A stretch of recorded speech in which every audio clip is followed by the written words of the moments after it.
social XR a few years ago, his name kept coming up again and again. People described you as a spatial native, someone who seemed to intuitively understand what makes a virtual world feel alive, meaningful, and worth exploring. So when I began developing today's session, it felt only natural to invite you to join me on our journey, Liam. So thank you very much for being here. Happy to be here, and I'm glad my name kept coming up in a good way. Yeah, thanks to all you for coming. Together, we'd like to explore a question that has fascinated me for quite some time. And this question is, how do we tell stories in virtual worlds? And perhaps even more importantly, how do we build worlds that people like to immerse themselves into? So yeah, this is what we like to explore, Liam, right? Yeah, let's do it. I mean, I'm happy to get started. We're going to learn more about you along the journey, Thomas, as well. And we're going to have plenty of time to explore the world. So please stay with us here and move along with us. And there'll be loads of opportunity to explore as we go along. So to get started, I guess a good question to start with in this storyline is, where did this all begin for you, Thomas? So where did the fascination with immersion and immersive storytelling come in for you? When did it start? Yeah, that actually started back at university at the end of the 1990s. At that point of time, I was researching, I was looking around what could I, for a topic for my final thesis, and I came across the Blair Witch Project, a story that was told in a non-linear way on the web long before it became a movie. I don't know whether you know this movie.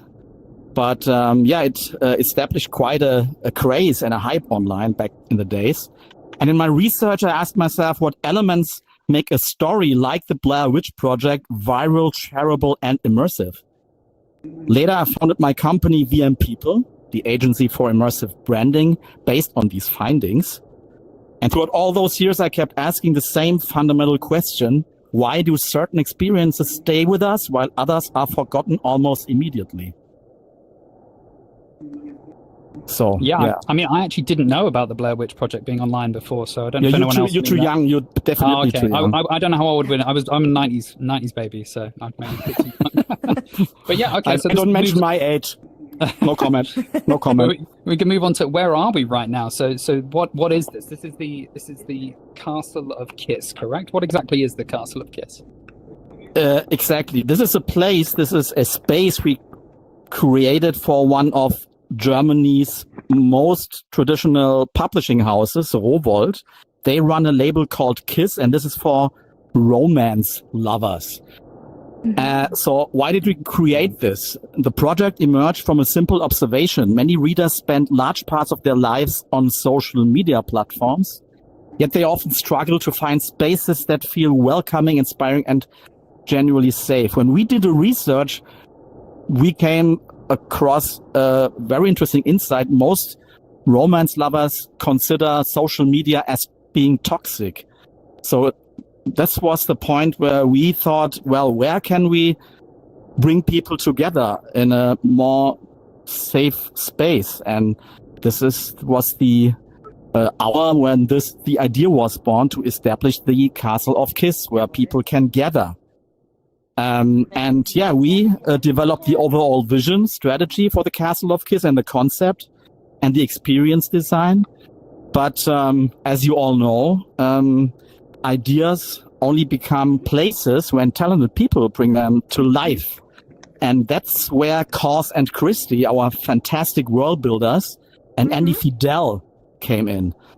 The team transformed our sketches into the world you are standing in today, and along the way, they contributed countless creative ideas and helped shape the castle into what it has become. Okay, excellent. So we'll explore in a second. Yeah, we'll explore in a second. You'll get to see it. Or we have someone speaking. I think that's on site though, Thomas. So I don't know if we can get the mic muted. But anyway, on to this is my next question for you, which is something that I'm curious about as well, because you sort of introduced me to this term, Thomas, of Strollytelling. Okay. Yes. You remember that? What is Strollytelling? So I don't know if anyone's heard of that, but that's I have to admit, it's a word that I coined, so you won't find that in the what's the name of the English dictionary? Yeah, Not yet. Okay. So a few years ago, to give a little context, I came across an observation by Frank Rose in his groundbreaking book, The Art of Immersion, which I recommend to you a lot. He argues that every new medium eventually develops its own storytelling grammar. Not grandma, grammar. Cinema developed one, television did, and that made me wonder what might be the grammar for a virtual world like this.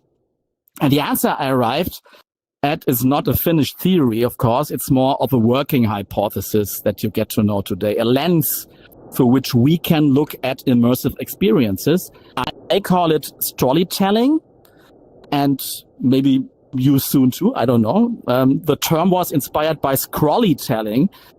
This is maybe something you are more familiar with. This is a technique developed by the web where stories unfold as we scroll through digital content. And in virtual worlds, howsoever, stories often unfold differently. They emerge through movement, through exploration, through interaction, and through curiosity. People don't simply consume the story. They discover it by strolling around, something we will do in a second. And today's session is really an opportunity to test, what is in my head until now only. Okay. Excellent. So we've done that. I guess we can transition and move over to the next station. Yeah, this actually is the first station and the first principle of what I call storytelling. Basically, you are now standing at the first, really important point in this world, the spawn point. Every immersive experience needs a beginning. Like you all know, in cinema, it's the opening scene. In a novel, it's the first page. In architecture, it's the foyer. And in a virtual world, it's the spawn point. Before people can immerse themselves in a world, they need orientation. They need a moment to understand where they are. And perhaps even more importantly, what kind of journey lies ahead of them. And if you look around, you'll notice that this place already communicates three things. First, this is clearly not your everyday reality. Second, something magical seems to await us. You hear already the sound of the portal. It's calling you. Please come, move closer. And I know you all would like to do so, and you will do so in a second. And third, the castle here, this is your destination back in the clouds. Without a single line of dialogue, the world has already started telling a story to you. That's why I see the cloud platform we are standing here, as a promise to the visitor. Right, that's the first principle, right, we're talking about, is the narrative promise and exactly. Consistent story, correct. So why begin the journey here? I guess we've kind of covered this. Yeah, because as I just said, every well-crafted immersive experience needs a starting point. And this is the starting point of the Castle of KYSS. You maybe recognize a certain promise. And what is also interesting, the story that is foreshadowing here needs to be told in a coherent way. It's like what I call a Ariadne thread, which we will maybe encounter again and again then now inside the Castle of KYSS.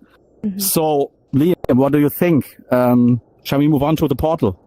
Yeah, let's do it. Let's move on to the next station we're going to be at, which is we talk about Principle 2. So now in a second, you will go through the magic portal, but this is the second important principle here. Right, so we're on to Principle 2, marked transitions. So technically, this portal isn't needed, is it, Thomas? But why have it? Yeah, it's from a technical perspective, this portal serves no purpose whatsoever. We could click a button, teleport instantly, and arrive exactly at the same destination. But the point is, people are not simply moving from one location to another here. You are crossing a threshold right now, and that's something completely different. Exactly. Sorry, I keep muting at the wrong time there. So what's the threshold between then, Thomas, if we're talking about the threshold between what and what? Between the ordinary world and the extraordinary world, between what you know and what you are about to discover. Maybe a lot of people from you are familiar with Joseph Campbell's monomyth theory. He describes this moment in the hero's journey. Before every great adventure begins, the hero has to leave the familiar behind. He has to cross a boundary, or she, a river, a gate, some kind of threshold. And what's fascinating is that we find similar moments in almost every culture. Anthropologists often refer to them as rite of passage, moments that signal something is changing. You are entering a new role, a new situation, or a new reality. And this portal serves exactly that function. It separates the ordinary, toxic social media world from romance lovers, from a yet unknown safe space we call the Castle of KYSS. Excellent. So this is a ritual. What we're about to do now is a ritual, right, that we're going through? Yeah, the portal isn't just a technical transportation device. It's actually a ritual. You are leaving now the reality behind and you will enter the Castle of KYSS. So in Strollytelling, this distinction matters. The threshold is the moment where visitors stop being observers and start becoming participants. Excellent. As we're going through each principle as well, I'll ask Thomas to kind of help summarize as well. So mark transition. How would you summarize the first principle? Marked transitions, the second principle. Maybe let's go in and we can see what we have already encountered. So I would ask now, please make the transition, walk through the portal. We'll see. Yeah, we will see how it feels.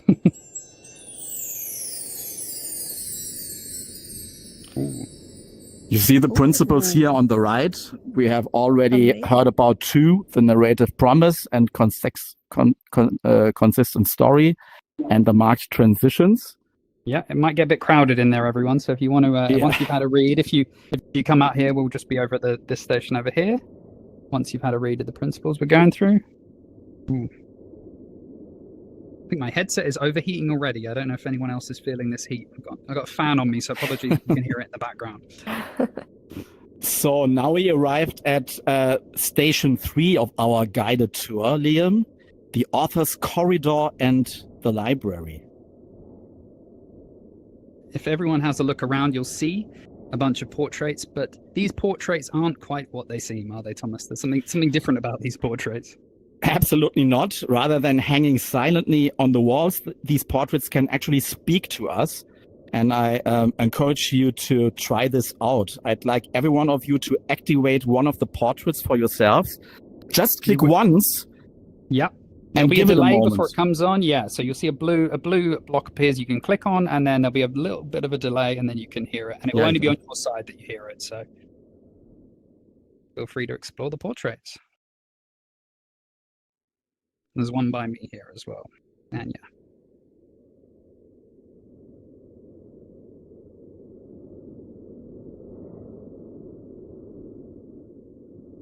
Sorry, the voices are in German, but maybe you get the idea behind it.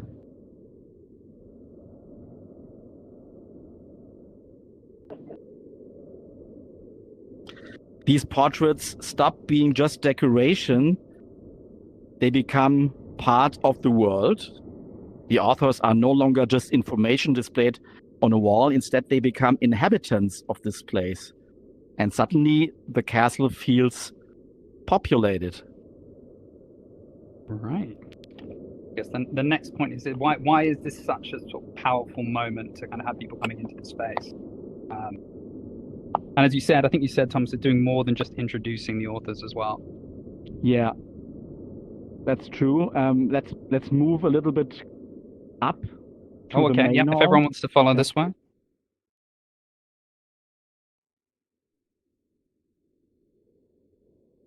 So the corridor is,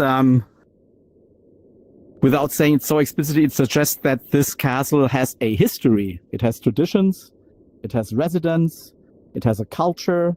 The goal isn't simply to communicate information here. The goal is to make the world feel alive, because the moment visitors believe that life continues here, even when they are not around, the world starts becoming believable. So let's maybe circle around this seating facilities here. Yeah, apologies. Having some technical difficulties. Give me one. I can go on, Liam. It's okay. This here is the library. It's the centerpiece of the entire world. From here, visitors can explore different wings of the castle dedicated to the subgenres of romance literature. You see romantasy here, romantic comedy, cozy romance, and new adult. And each space has its own atmosphere, its own architecture, and its own language.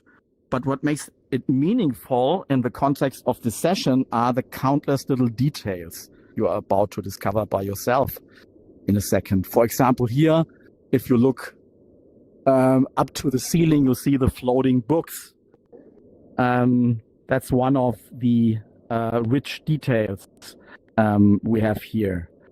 And I think to continue, Liam, let's step into the cozy romance area and take a closer look at the details we found there.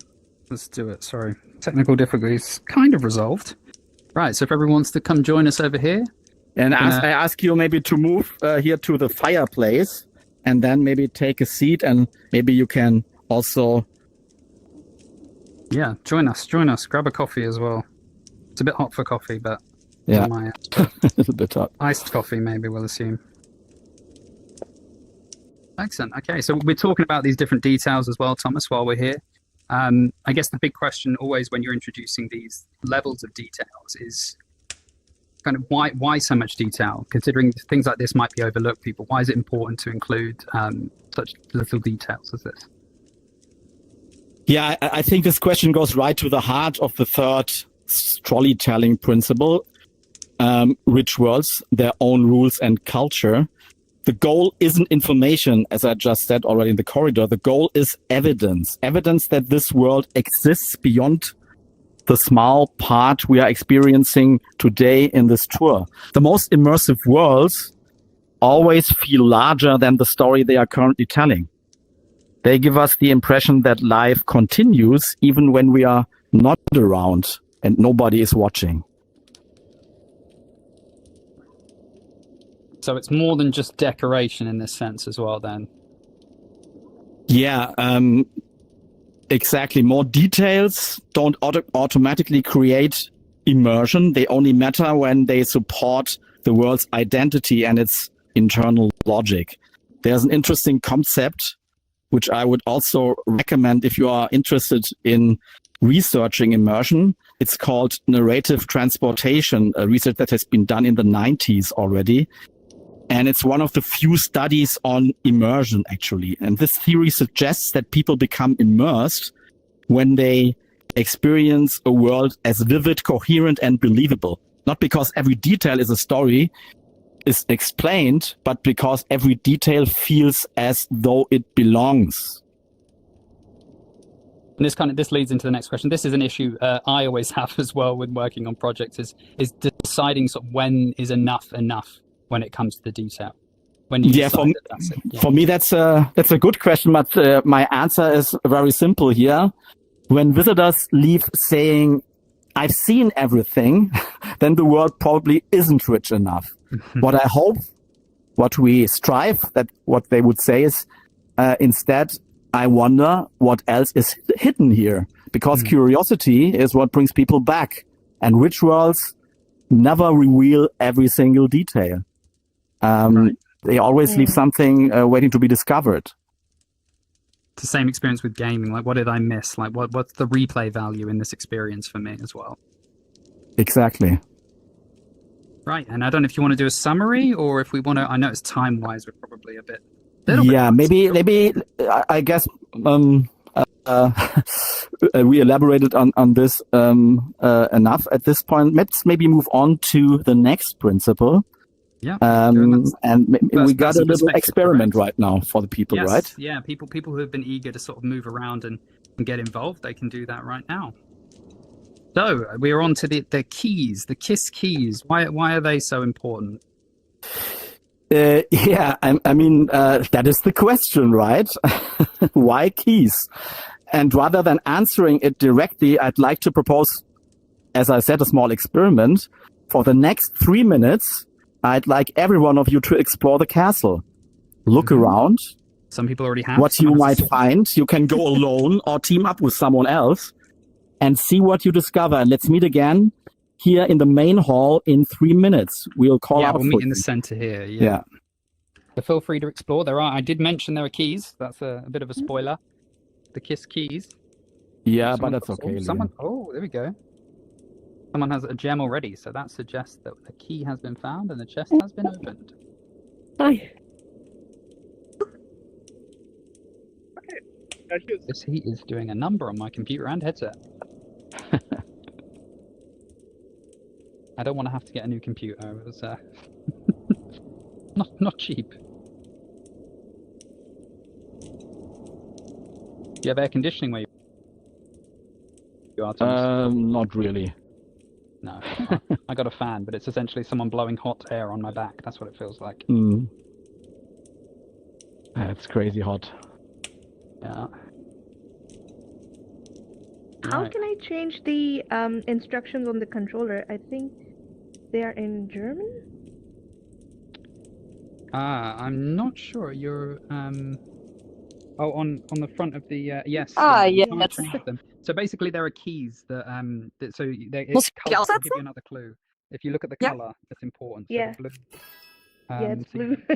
So there is a key that will open that. Yeah. So you just need to find it and then come into contact with it. Mhm. I'm giving all the clues away now. Okay, thank you. Okay, so I need to find the key. Where is it? Cool. Hey, you got a gem. Lida found something. You got a gem. How's it going? I'm having weird glitches in here, but oh, right. Very cool sword. Yeah, you've found the swords. We'll be up there in a minute anyway as well. So we'll be exploring that area a bit more in the next principle. Right. So yeah, maybe we should call people to come. Gather. Would you Let's please? gather. Yeah, wanna would you join us? please come to this I'm gonna be down here. to me again and bring what you have found? And if you Yeah. haven't found Just anything, moving up that's here if you okay wanna too. follow me. I don't want to put you under pressure. Thomas's Please voice. let's mingle here. And VR 14. For those who are already there, we are now at principle number 4, first person perspective, participants as heroes. Right, we got a couple Yeah. people stuck in the other room that we're going to be in later, and they're on site. So hope. Okay, so yeah, let's just keep going. Yep. So We that, I don't mean, who found something? Who found that? Well, we got swords. We've got a staff here. We've got gems. So people found keys, and I assume gems as well. So that's cool. Everyone's doing some good exploring.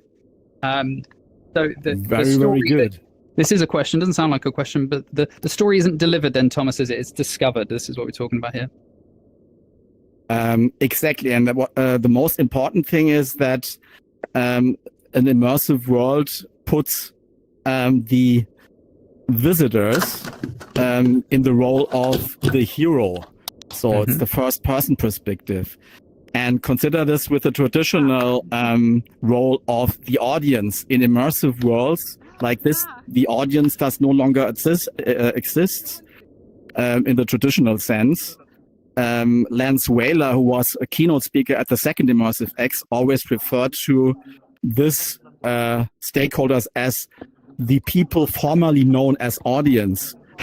So I think there's no proper term, and I maybe would propose the term experiencer instead of audience, but this is the most important thing. Every one of you has experienced in these 3 minutes another story, has explored another storyline. You are the own writer of the story, and this is what we wanted to bring across in this phase here at station number 4. But yeah, let's move on to the next station. Excellent.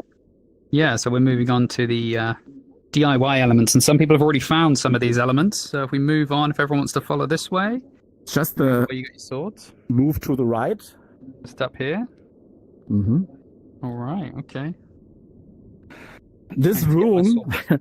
was deliberately designed to invite interaction. You have already experienced that.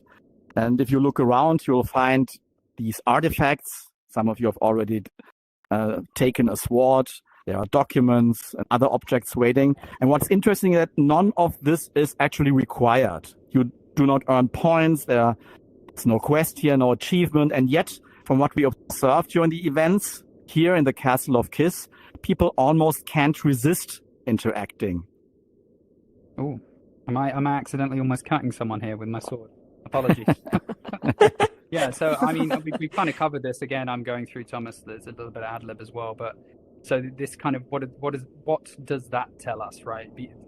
What about this room and exploration? It tells us something very fundamentally about human nature. Most people don't actually want to remain passive observers. They want to participate. And especially when they got two controllers in their hand. The moment you pick up an object, you are no longer simply looking at the world, you're performing within it. As I am performing now. So there's onto the performance, and I think we should have some audience get the suggestion here, but there's an option here of whether I can knight Thomas right now. Yes, please do me the honor. Can I? Well, let's let the audience decide. Should I knight Thomas or should I behead him? If anyone's watching Game of Thrones or House of Dragons. Knight. Okay. Oh, thank you. I lean down. You have been knighted, Sir Thomas of the Realm. I've got to be careful not to cut your head off. There we go. Thomas, you have been knighted. You may arise. You're an Englishman. You know how to do that. Yes. Give your Taught best. that in school. It's the only thing. Yeah, I was going to say. Any knight can knight a knight. Just keep saying knight over Thank and over you. again. Thank you, Sir Liam. You have been knighted. Okay, now someone else can take the knight sword. That was always on my bucket list, and now I can. I achieved something in my life. Thank you. Excellent. Okay. Do we want to, after you've been knighted, feel free to grab some things and we can now move it's on. your turn. Yeah. I mean, some of you have already covered, but check out the objects. Take a minute and see what can be discovered here before we move on. Oh, the next principle, right? Yeah. Okay. You can always bring them with you as well as we're moving on. I might take, what is this? I'm going to take this with. I don't know what's inside it. It's a mystery box. Yeah, and I mean, while you try these things out, the moment when you interact with these objects, you contribute something on your own, a gesture, a joke, a conversation like Liam and I did. And those moments aren't really scripted. They are created by you, by the community who is here in this space. And the world doesn't simply tell stories anymore. It creates the conditions for new stories to emerge. Every visitor, in this case you, leaves behind traces, tiny traces that become part of the living memory of the castle, of this place. And that's why I believe the most successful virtual worlds are never truly finished. They keep evolving because the people keep evolving them. Ooh. And with that, let's move on to the next station. Follow through here, everyone. If you want to come through, follow the guy with the wand or the staff, I should say. We want to move through. I would say this next station, resist temptation to touch anything here just yet. Yeah. We're talking. I'm going to throw my staff now because I can't carry that while talking. But okay, so. But rather than explaining this next principle, would somebody open this book here who is courageous enough to open it? Oh yes, please. What is about to happen here? Move a little bit closer. Who's our champion? We have a champion. Yes. Here we go. Now look up and be careful. Ich And kann take spüren, a wie sein step back, Geist please. sich mit meinem Oh verbindet. yes, yeah. Gewähre ihm Einlass an meinen Kopf, den er sogleich mit seiner Stimme aus warmem Honig und Donnergrollen füllt. Bereit, Captain, verkündet er schlicht. Und damit lasse ich jegliche Zweifel hinter mir. Vertraue ihm so, wie er auch mir vertrauen muss. Ich lege meine Handfläche auf Kasims warme Schnauze und nehme wahr, wie bei der Berührung meine gesamte Magie auf ihn zurauscht. Seine Nähe ist überwältigend. Sie prickelt unter meinen Fingerspitzen, kriecht wie Feuer über meine Haut, setzt meinen ganzen Körper unter Strom. Es fühlt sich anders an als mit Livia. Einnehmender, drängender. Verursacht ein Ziehen in meiner Mitte, als würde alles in mir danach verlangen, meine Magie mit Kasim zu verbinden.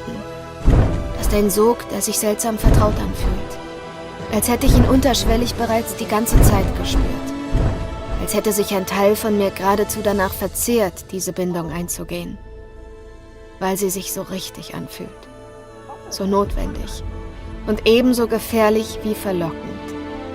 Denn aus der kleinen Flamme, die ich zwischen uns entzünden wollte, wird plötzlich etwas Größeres.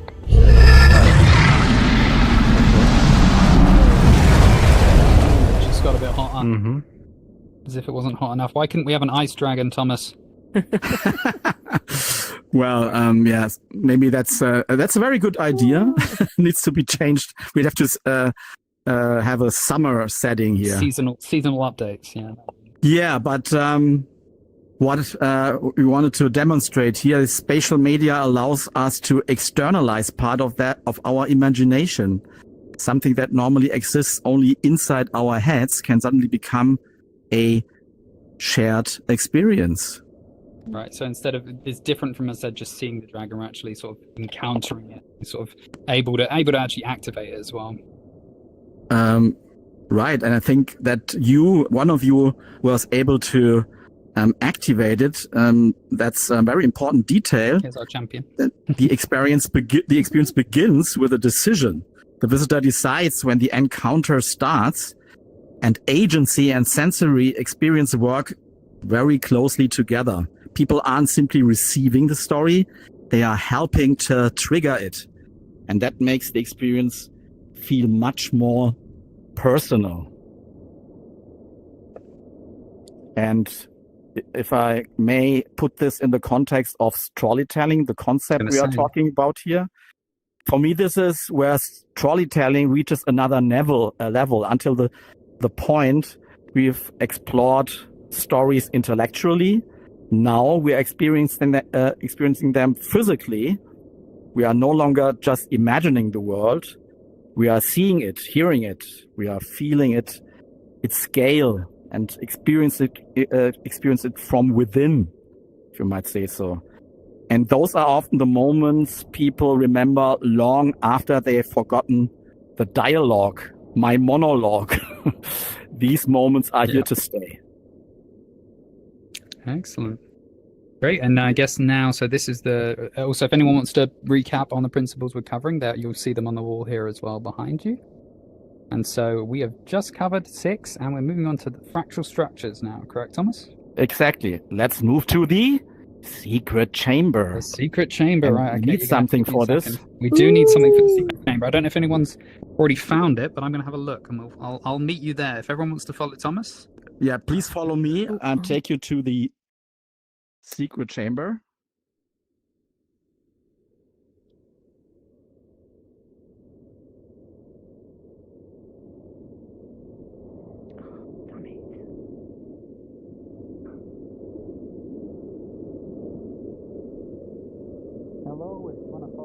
You could gather here. Yes, please bring the gems on whatever you have found on the way.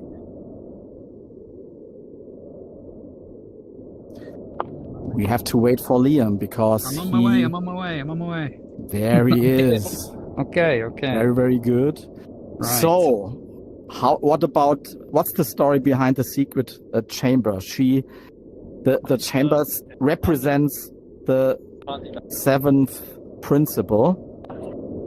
The castle, was never designed for the for the experience that everybody would have to experience exactly the same. It's actually quite the opposite. One of the defining characteristics of immersive worlds is that different visitors experience different depths of the same place. So what does that mean, different depths? Deep immersive worlds are like fractals. It's also something that Frank Rose writes about in The Art of Immersion. When you look at a fractal from a distance, you see only one pattern. But the closer you look, the more new patterns appear. And the same is true here in this world, in the Castle of KYSS. Some visitors stay close to the surface. Others keep exploring, find the keys, find the gems, and the multicolored key. The secret key. And the deeper you go, the larger this world becomes. Okay, so I don't know if anyone actually found the multicolored key, but we can, similar to the dragon experience, we should turn it over to a champion. Let's have a different champion to open the secret room. Yeah. Now. Who would do it? Karen, hands up. There you go, Karen. If you want to grab the key, there you go. And if you take it over to the chest that's just here.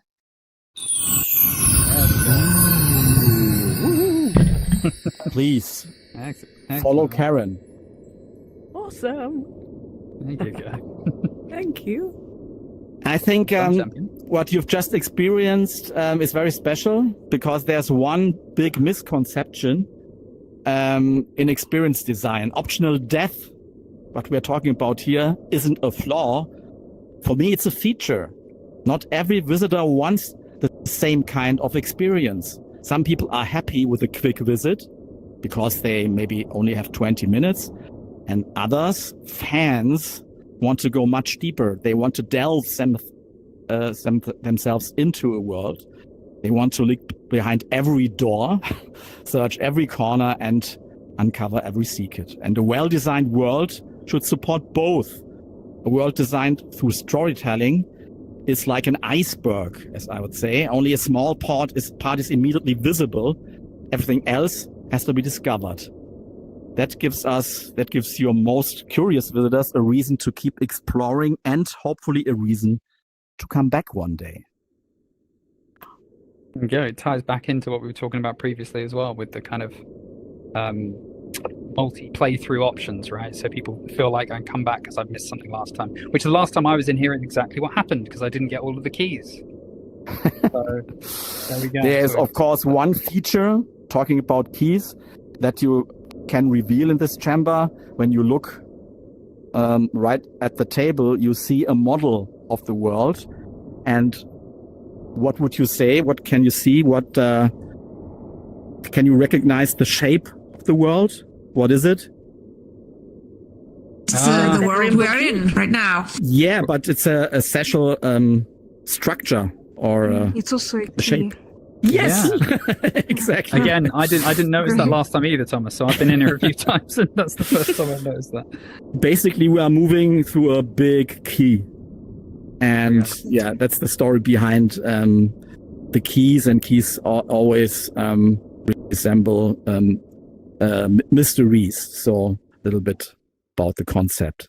Yeah, but let's maybe reflect on what we've just seen. We've went now through the 7 important principles. We are close to the end of the session. We got 5 more minutes. My alarm is going off. So let's see what we've discovered. And these are the principles of storytelling. Immersive worlds, they begin by making a promise. Principle 1, they invite us to cross a threshold. Number 2, they convince us that the world is alive. Which worlds? They encourage us to explore, puts the participants in the role as heroes, to engage our senses, and finally, they reveal themselves one layer at a time. They have a fractal structure. And to really complete our journey, immersion is not only about bringing people into a world, but a careful storyteller or a storyteller needs also to consider how to bring people back up the rabbit hole. When you had such an emotional experience, you need to think of rituals, maybe something that you can carry the world back home from the extraordinary to the ordinary world. And therefore, maybe let's go to the Winter Garden one more time. You have to move a lot. Go. Sorry, please follow me. That's all right. Everyone come through this way.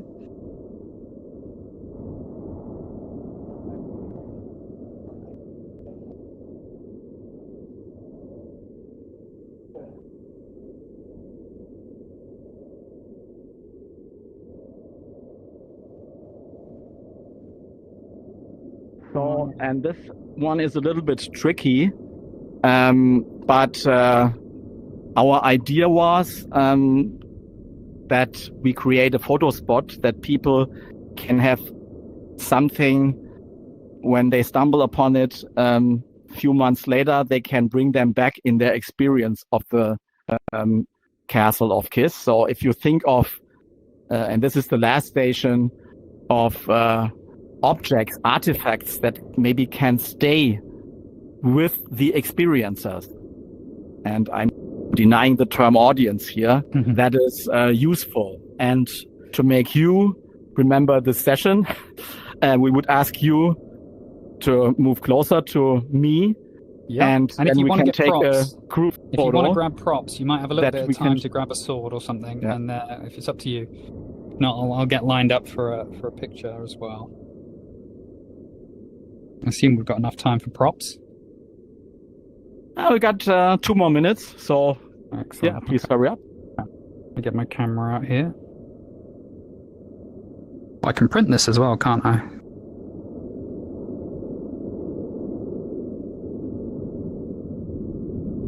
Okay, we got one person with a sword. I'm going to move back a little bit so I can get everyone in.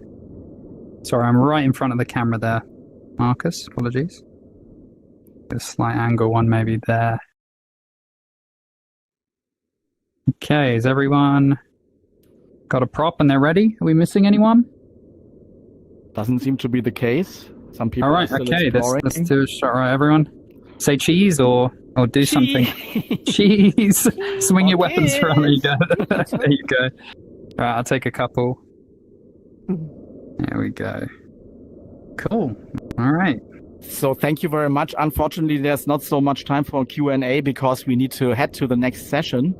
But Leo, maybe you can bring up the announcement for the next session. So if some of you want to continue your journey through Cyberländ VR, we invite you in 15 minutes to engage. This is coming up. A very important topic. Some people call the period we are in right now the winter of VR. Kurt, I don't know what you think about it. But you know, after every winter, there is a new spring. And definitely this spring will come. And the question of this session is, what role could Europe play in the spring of VR after a lot of American companies, I don't want to mention any names, after they are pulling themselves out of we used to call the metaverse. That will be interesting. And if you like to join, there are still some seats left. I thank you very much. Liam, what do you think? First time we talked about storytelling. Yeah, I'm interested to hear your feedback. Yeah, I think there's new kind of expressions and things that people are going to hopefully start using. The Strollytelling is going to become a thing, Thomas. I'm sure of it. We'll see. Time will tell. Let's my final remark for today for this session is if I may say that as a traditional storyteller, you ask yourself, what story do I want to tell? And as a spatial storyteller or a storyteller, the question is different. The question is, what kind of world would make people want to create stories of their own? And with that, I say goodbye. Thank you for coming, and hope to see you around at Cyberländ VR or the next Immersive X sessions. Thank you very much for joining. Thank you so much, Thomas. Thank you Very all. insightful. Thank you. See you in the next one. See you. Thank you. Thank you. Thank you. See you soon. Feel free to enjoy the space. We've got to jump out, but see you soon. Thanks for coming.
Destination confirmed. Time teleportation completed.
Destination confirmed. Time teleportation completed.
Destination confirmed. Time teleportation completed.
Destination confirmed.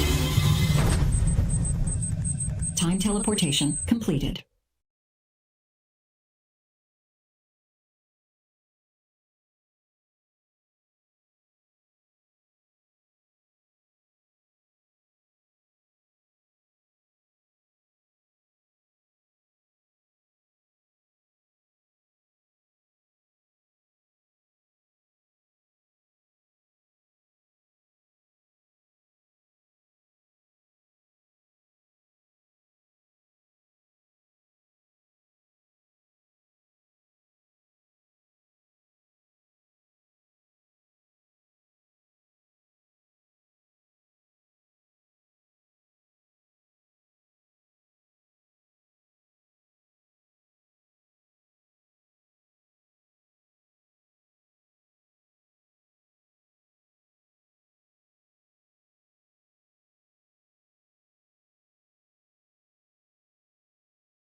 Destination confirmed.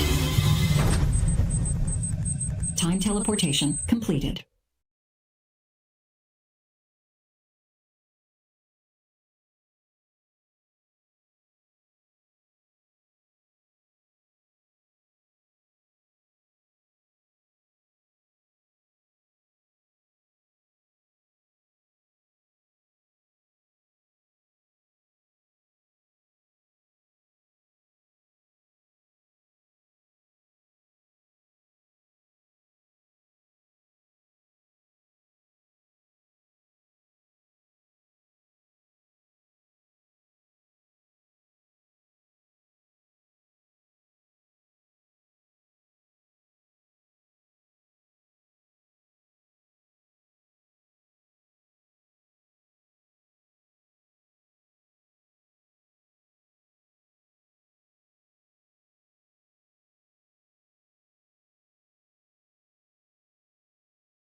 Destination confirmed. Time teleportation completed.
Destination confirmed. Time teleportation completed.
Taking place in Stuttgart, Germany, proudly presented by Immersive X.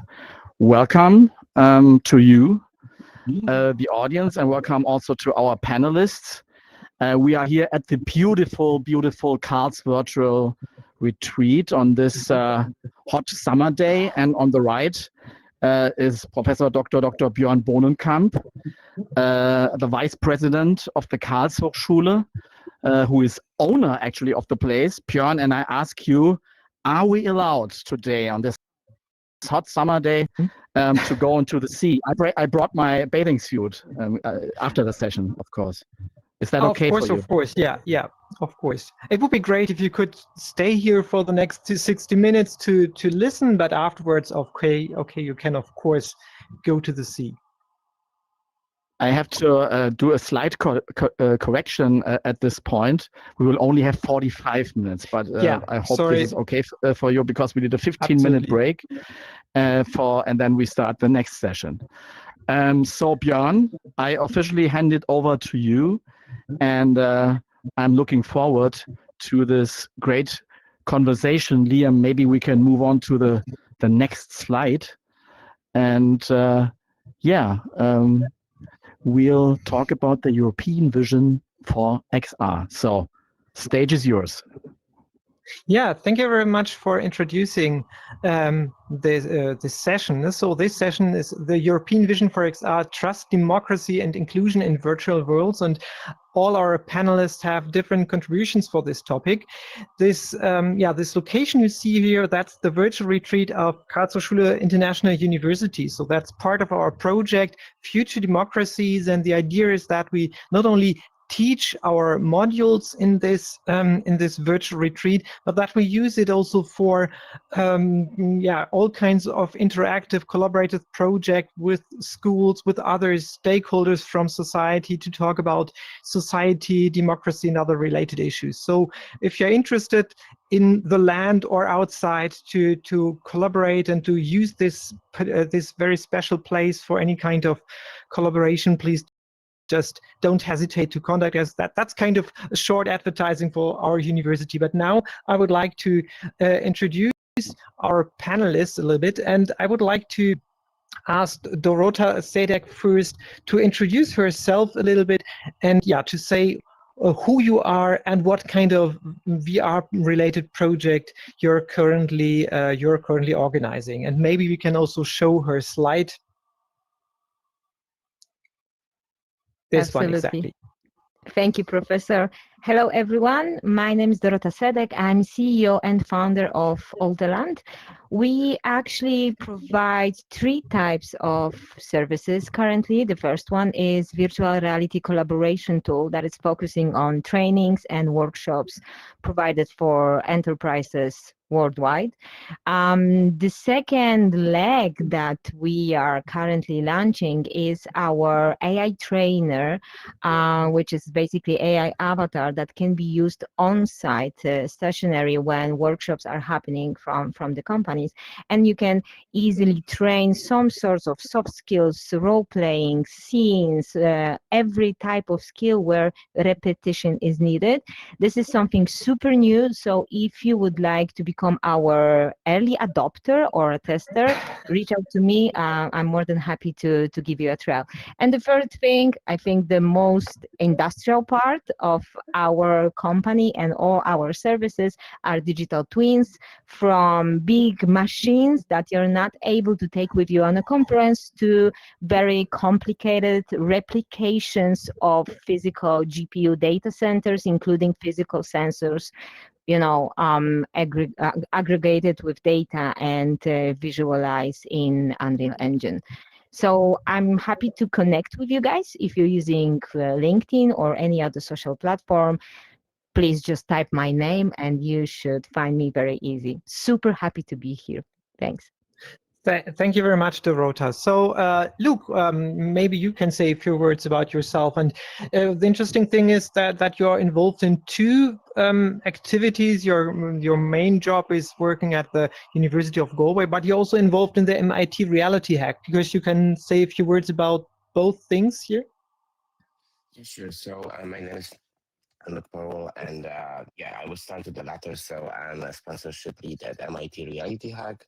MIT Reality Hack is the world's premier hackathon organized at MIT every year in January in Boston, Massachusetts. Our goal is to bring the top talent in XR in one place. And that includes half of the participants are academia and half are professionals, artists, creators. That includes movie directors, musicians. We have had many professionals coming. That includes we had 6 Grammy winners performing at our event. So there is a broad spectrum of people, both technology oriented and more art oriented, coming to our event, coming together to create using the latest technologies. You will teleport yourself. You will stand on your feet. We bring together largest companies in the space, as well as medium and small enterprises. Our sponsors have been such as Meta, Snap, Qualcomm, Pico, ByteDance, the mother company of Pico, bringing TikTok as well as AI companies like Midjourney, 11 Labs, and so on, but also many startups. So we are at the crossroads of unique value, connecting leaders in the space, as well as rising stars and people who just start. So this event is unique in a sense that brings all aspects, all type of stakeholders in one place for 5 days every year to create amazing things. And one more thing is that also many of our sponsors bring technology in the alpha or beta state. Therefore, we often get a glimpse on technology that hasn't seen the light of the day yet. So therefore, at our event, our participants are able to use technology that will be available, let's say, within a year or more, and can play with it hands-on. So that's a unique feature. So that's my Reality Hack hat. Other than that, I'm a researcher in Ireland, leading a team in the West of Ireland University of Galway, and I'm dealing mostly with the digital public service innovation as well as enterprise research here. I'm collaborating also with Fidelity Investments for the past 4.5 years, especially the Fidelity Center for Applied Technologies, where I'm exclusively researching XR for the finance industry. So that's me in a nutshell, and that's what I'm focused on. Thank you very much, Luke. So, Michael, maybe a few words about yourself, and I think we also have a slide about your project. Yeah, exactly. Thank you. Thank you very much. Actually, and it's a project that both Lucas and I are in. So you didn't mention it, but I'll just start by saying we are in a Horizon Europe coordination and support action called Openverse, which is concluding with the final event that is going to take place in September. Right here, you see on the board. It's free to register and to attend physically in Brussels, but we're also going to have a space, a hybrid element to this. So you'll be able to join and engage. There'll be more information about that coming, but I'll be folks to be engaged. So there'll be all the people there in Brussels presenting the outputs of the project. And the project is promoting the adoption and the implementation of open standards in European virtual worlds. It does a lot. Lucas is actually leading a work package that's studying the technology stacks that enable virtual worlds, but others are creating platforms to make it more visible to find SMEs and national initiatives and other types of institutions who are contributing to virtual worlds in Europe. And it's worth checking out if anyone is particularly interested in the promotion of open standards and other types of digital sovereignty-oriented initiatives of policy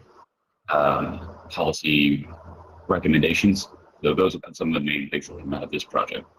But in addition to that project, I work with XR for Europe, and XR for Europe is a nonprofit association. We support anyone in Europe who is working with immersive technologies. So it's a very broad spectrum. We have a lot of different sectors represented by our membership, which are research institutions, national associations, as well as SMEs. And SMEs are like providing enterprise services, or they are creative studios, or they are hardware startups. And we were in the XR for Human project, which was another Horizon Europe CSA that preceded Openverse and just closed last year, that created the ethical code of conduct for developing, designing, and deploying immersive applications and experiences in Europe.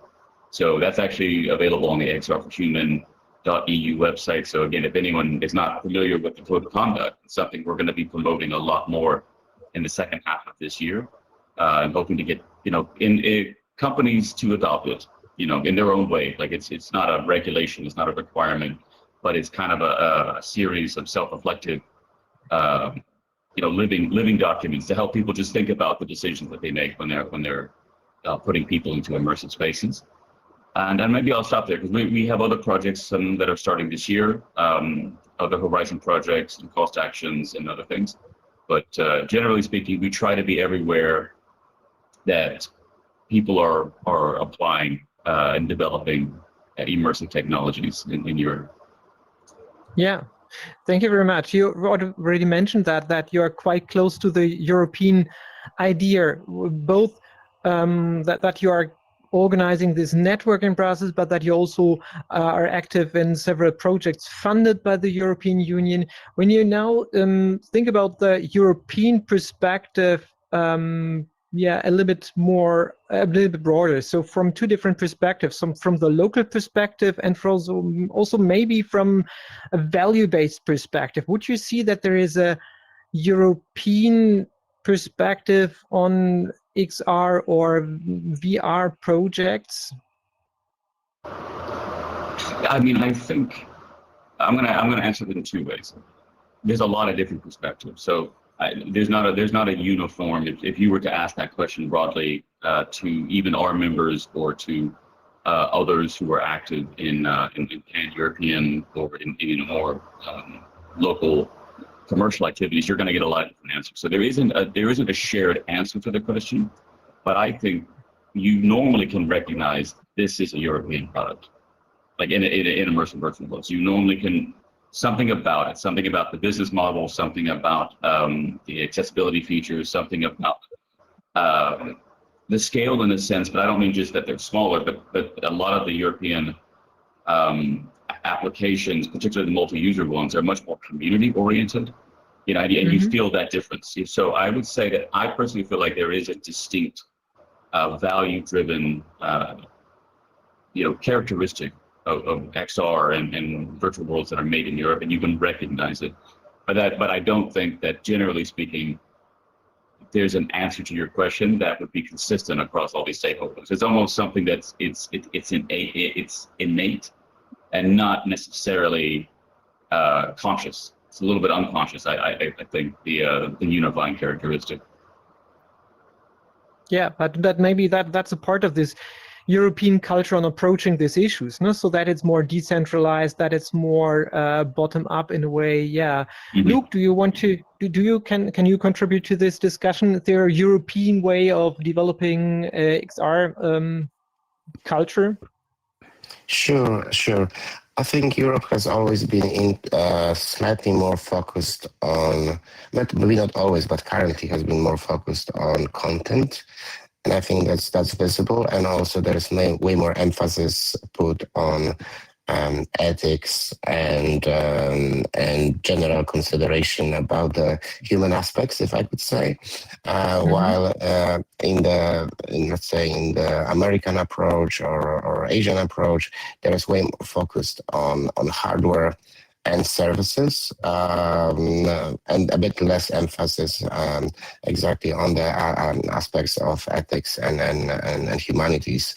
So there is certain distinction between very technology-driven approach in other places and Europe, which is a principle-driven approach. And that's reflected in every product you see. And while the other products might be more technologically advanced and maybe sometimes more at the bleeding edge, we can see that they kind of fly up and go down. While in Europe, when something is established, it tends to stick because it's kind of developed like with a long-term game or long-term thinking. So that's kind of a bit philosophical difference, I would say. And yeah, it's not without consequences because European role definitely is less at the moment, especially if you talk about the producers of different headsets and devices.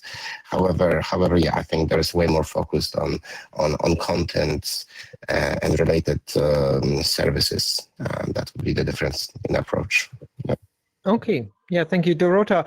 From your perspective, would you see that you're a typical European company? Do you see differences between European and, for example, US American or other approaches from the corporate perspective?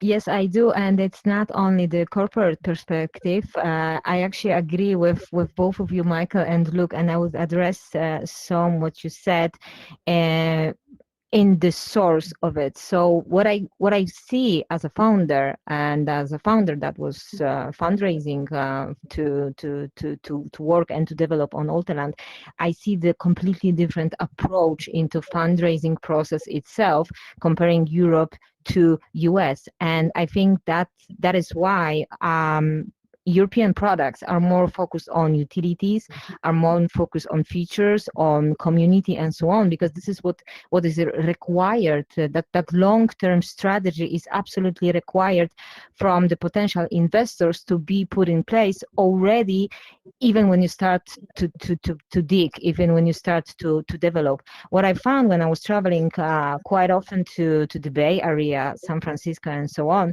I see that over there the startup environment is like a completely different approach. It's more like there's more resources floating on the surface, and then if you're having like a promising idea, investors are more willingly to give you the resources, so you can just develop this idea and see how it goes at the end. Here in Europe, we are more like goal oriented. We need to like eliminate a lot of risks at the level of development itself, and hence probably the development itself is a little bit slower, or the direction and the final products are a little bit different. On the other hand, the biggest difference I see is everything related to the regulations, to the data, to the privacy, and so on and so on.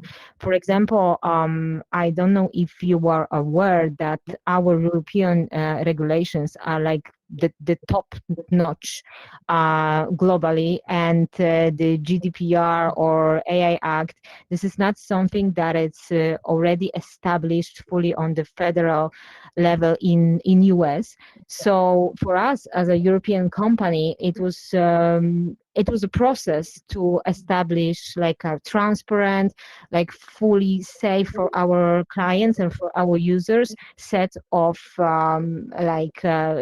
regulations and all the policies that we are using on a daily basis. On the other hand, sometimes in US you can observe that there is this approach to try without without regulations in place, sometimes risking compromising some data, and then pay a fine and figure it later. So I think this is why some of the developments here in Europe are taking more time or are less advanced in terms of hardware or software. But on the other hand, in terms of transparency, trust, and like safe environment for the end users, I think we are way ahead than other countries. But it's obviously my opinion as a founder, as being from this side of the table, Thank you very much, So from this perspective, how regulations, but also the funding situation has a huge influence on the structure of the industry. And you also mentioned one of the three core terms of the title of this session, so trust. That trust is very important concerning the regulations, and so maybe also European services are a little bit more trustworthy. The other two terms are democracy and inclusion. So from your perspective, are these ideas, these values also, do they play any role for the development of your services? So because that's also one of the ideas of Europe, that we always talk about the values which are so important for the European Union and for us. So is that really something which matters for a founder? Absolutely, yes.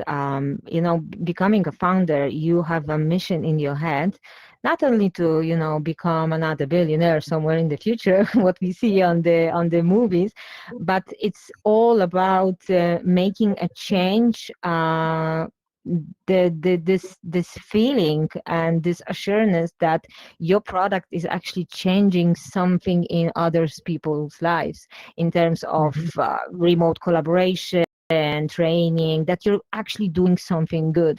And keeping that in mind, obviously you would like to follow all sorts of values.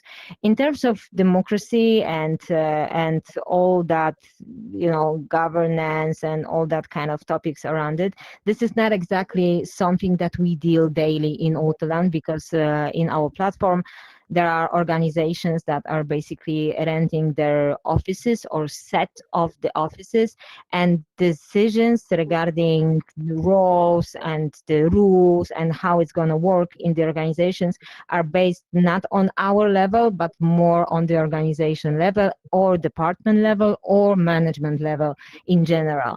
What we do provide is obviously the training, the onboarding process, trying to pass as many helpful info at the beginning so they will feel as comfortable as possible. However, we cannot interfere in how they're establishing the environment itself. On the other hand, inclusion, this is a great topic to address, because this is something that makes me really sad and concerned, because what we said before regarding hardware, regulations, but also fundraising, actually takes a big role in the inclusion at the end. Because what we see when onboarding new clients or when making a demo for new clients is that still a lot of people are having some like physical issues when using VR. Some of the companies or some of the clients are not able to afford the headsets. So we go back, unfortunately, to the hardware that still needs to be developed a little bit further. And I do believe that it's going to happen very, very soon, because if we can already produce a superpower machine that can support like a couple of LLMs, and I'm talking about the DGX Spark by NVIDIA, which is smaller than a box of shoes, I'm sure that in a matter of future, we will have new headsets that will be more comfortable, that will be more convenient for people to use it, and then we can come back to the discussion about doing more stuff in VR, being longer in VR, because this is something that actually closed this discussion on the level when somebody's having motion sickness, and you just cannot persuade him to keep working in VR. Mm-hmm. So yeah, like very hands-on examples that we are dealing with on a daily basis. There's just one more thing I would like to add in terms of inclusion, is education. You might not be aware, as all of us are using VR on the daily basis, you use different platforms worldwide and so on, but you might not be aware how many people have no idea how VR works, first of all. Second of all, how many people had a very not pleasant first experience with VR, and that first experience takes a lot of consequences and prevent them to try it again. So I feel that, and that's part of our values and our mission, that we need to inform, educate, train people, doing a lot of free demos so they can actually try it themselves in a comfortable and curated situation. So yeah. Thank you very much. Very practical, but a very important experience we also make at our university when we introduce VR in projects. Yeah, Luke, you are working from a scientific perspective on some e-government related topics. So how would you describe the relationship between VR and XR projects and democracy? What are the important perspectives here? Yeah, I would say working with digital public service innovation and governments and seeing how XR impacts this domain and vice versa, I would say that currently the use of XR has been focused on practical applications, such as use in public to support public service. So, for instance, transportation hubs or museums, galleries, which are public spaces. And we see that this kind of makes XR universally accessible to citizens. So it's not, so in Europe, what we observe is that, there is a strong push from public institutions to embrace XR in various practical use cases. This might not be immediately widely deployed, but there is a lot of grassroots movements. I think it's quite unique to Europe to see a strong attempts at this, to basically make sure that we can embrace the bleeding edge technology such as XR and VirtualWorlds in those public spaces and see how far we can go. So yeah, we deployed in our different projects, in Horizon projects, in Interact projects as well, various different regional applications of XR. So that's it. And also you can see early stage of electronic participation. So there has been experiments. I was booted, sorry. I think I was moved. Yeah, all of us. Somehow. Yeah, all of us have moved, but I guess just return to your place, yeah. Yeah. I don't know if my voice was interrupted as well, or you could hear me well. But no, we could hear you perfectly. Yeah, thank you. Apologies for that. We had people trapped under the floor, so I had to seat all so they could escape the floor. And unfortunately, that's moving you around. Apologies. Okay, so last. Yeah. So last question before I would like to open the discussion so that also the audience can ask some questions. Michael, also from your perspective, what is the democracy-related perspective on VR, or why is inclusion something which is which is fostered by XR developments, or in which terms inclusion is still something where we struggle in recent developments? What's your perspective on these issues? I mean, you never have 100% inclusion. That's just the goal. Everyone, you have to keep working on it, because even if someone is able to be present, they may be not able to be present in an equally capable way or enabled way, and so there's just always, so I think it's important to recognize the progress and the necessary progress, and when we expect certain steps of progress to be made on this, but if we will, it's never complete. What I think, they pursue inclusion in other parts of the world. Europe is not unique in that this is a priority, though I think that the motivations for it are different. I believe that in particularly maybe North America, inclusion is seen as it's a commercial justification for it. It is usually driven by that, wanting to make sure that consumers and clients are able to access it. But in Europe, I think the drive for it is a little different, because we predominantly do enterprise in Europe. Generally speaking, it's rare to see entrepreneurs really pursuing consumer-facing applications in Europe, and it's something that we need to support more. Or the European Union needs to support more in that space, because we usually just focus on enterprise, because it's easier from a policy perspective to go through institutions, to go through intermediaries, rather than try to deal directly with the public always. But the reason why this motivation still is so persistent, even when we're not necessarily dealing oftentimes with products and services for white consumers, is because Europe is fundamentally so diverse. I mean, it's built into the fundamental essence of it. And so there's always a group of people, and many groups of people, who in every context, in every conversation, in every policy action or industrial action, there's a sense that some people have a little bit greater access to something than others. It's just, everyone has that moment, and many of those moments here in Europe. So I think the European experience is constantly making us aware that at any point in time, we may be not included as much or as easily. Accessibility is not equally distributed. And so I think that's why it's always first of mind. Even though we're not always going for consumer applications where it's obvious why inclusion is so important. Okay. Yeah. Thank you very much. Definitely, that's a typical European experience. So, yeah, are there any questions or comments from the audience? Thomas, you're waving. Yes.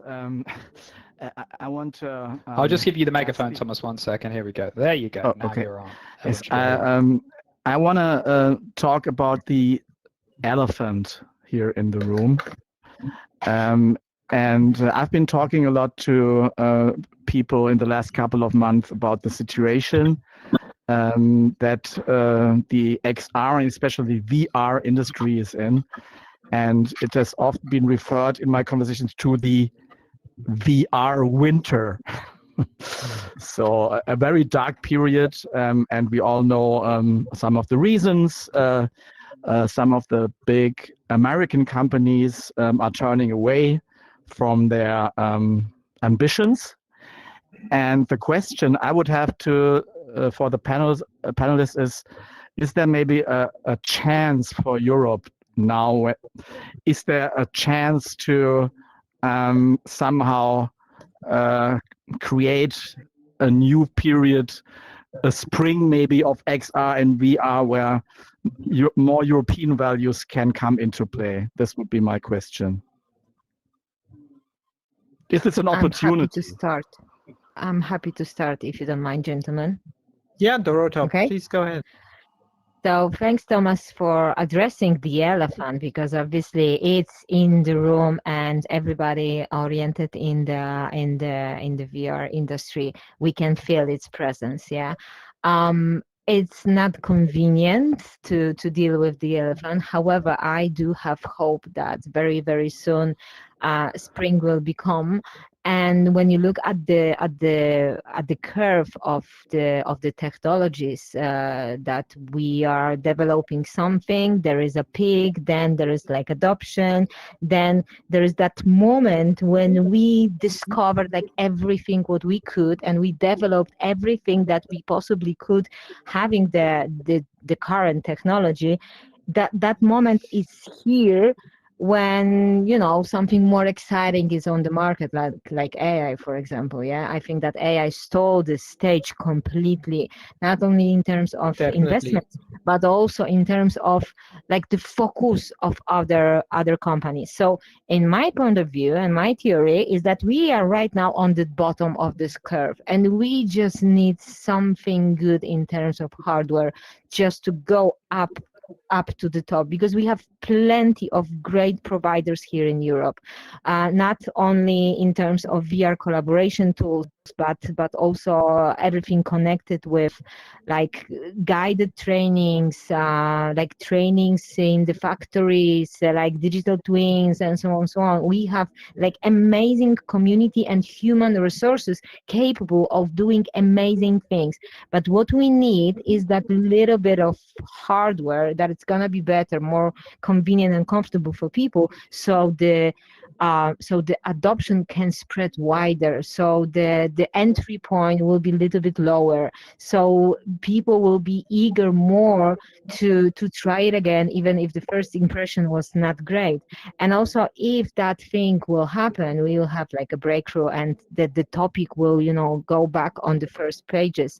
I'm not surprised when we look at the American providers, let's say, that they limited their operations into different technologies. Look at this from the CEO perspective. If they look at the P&L and they see costs and revenue and so on, if they see that something else is bringing more money to their business, obviously they will follow this path. What we are doing right now in Ulterland to kind of make to the spring and to make it happen easily with the, you know, safe food, let's say, we are trying to educate our clients as much as possible. We are trying to lower this bar as low as possible, so the entry point will be as much accessible as possible.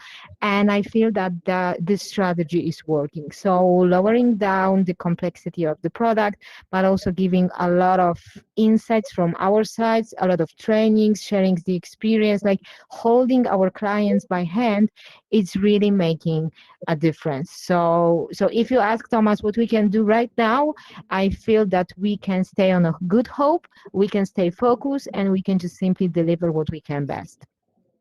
Interesting answer, but to make sure that also other questions are possible, I don't ask Michael and Luke now, so try to have quick answers so that we manage to have two more questions.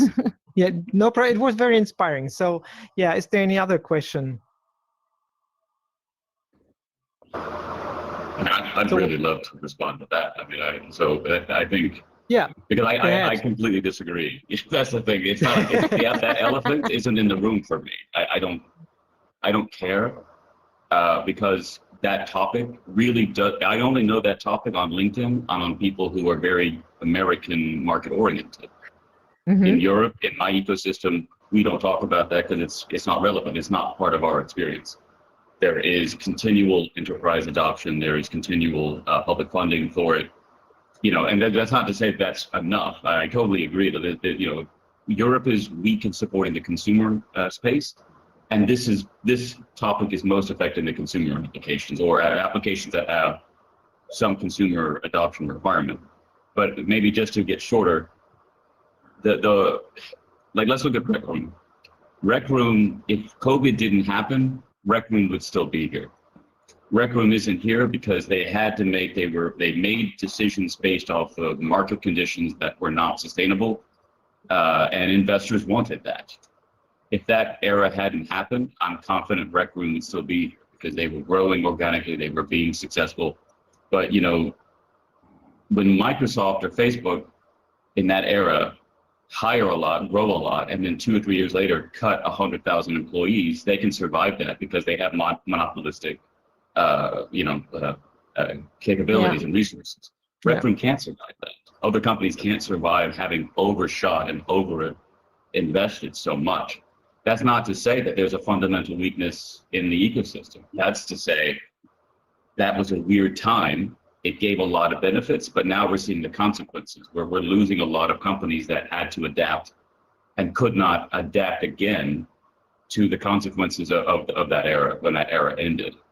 And in the case of like Meta pulling out, I mean, they're still doing the hardware just fine. What I understand they're pulling out of is the companies they bought and then ran into the ground.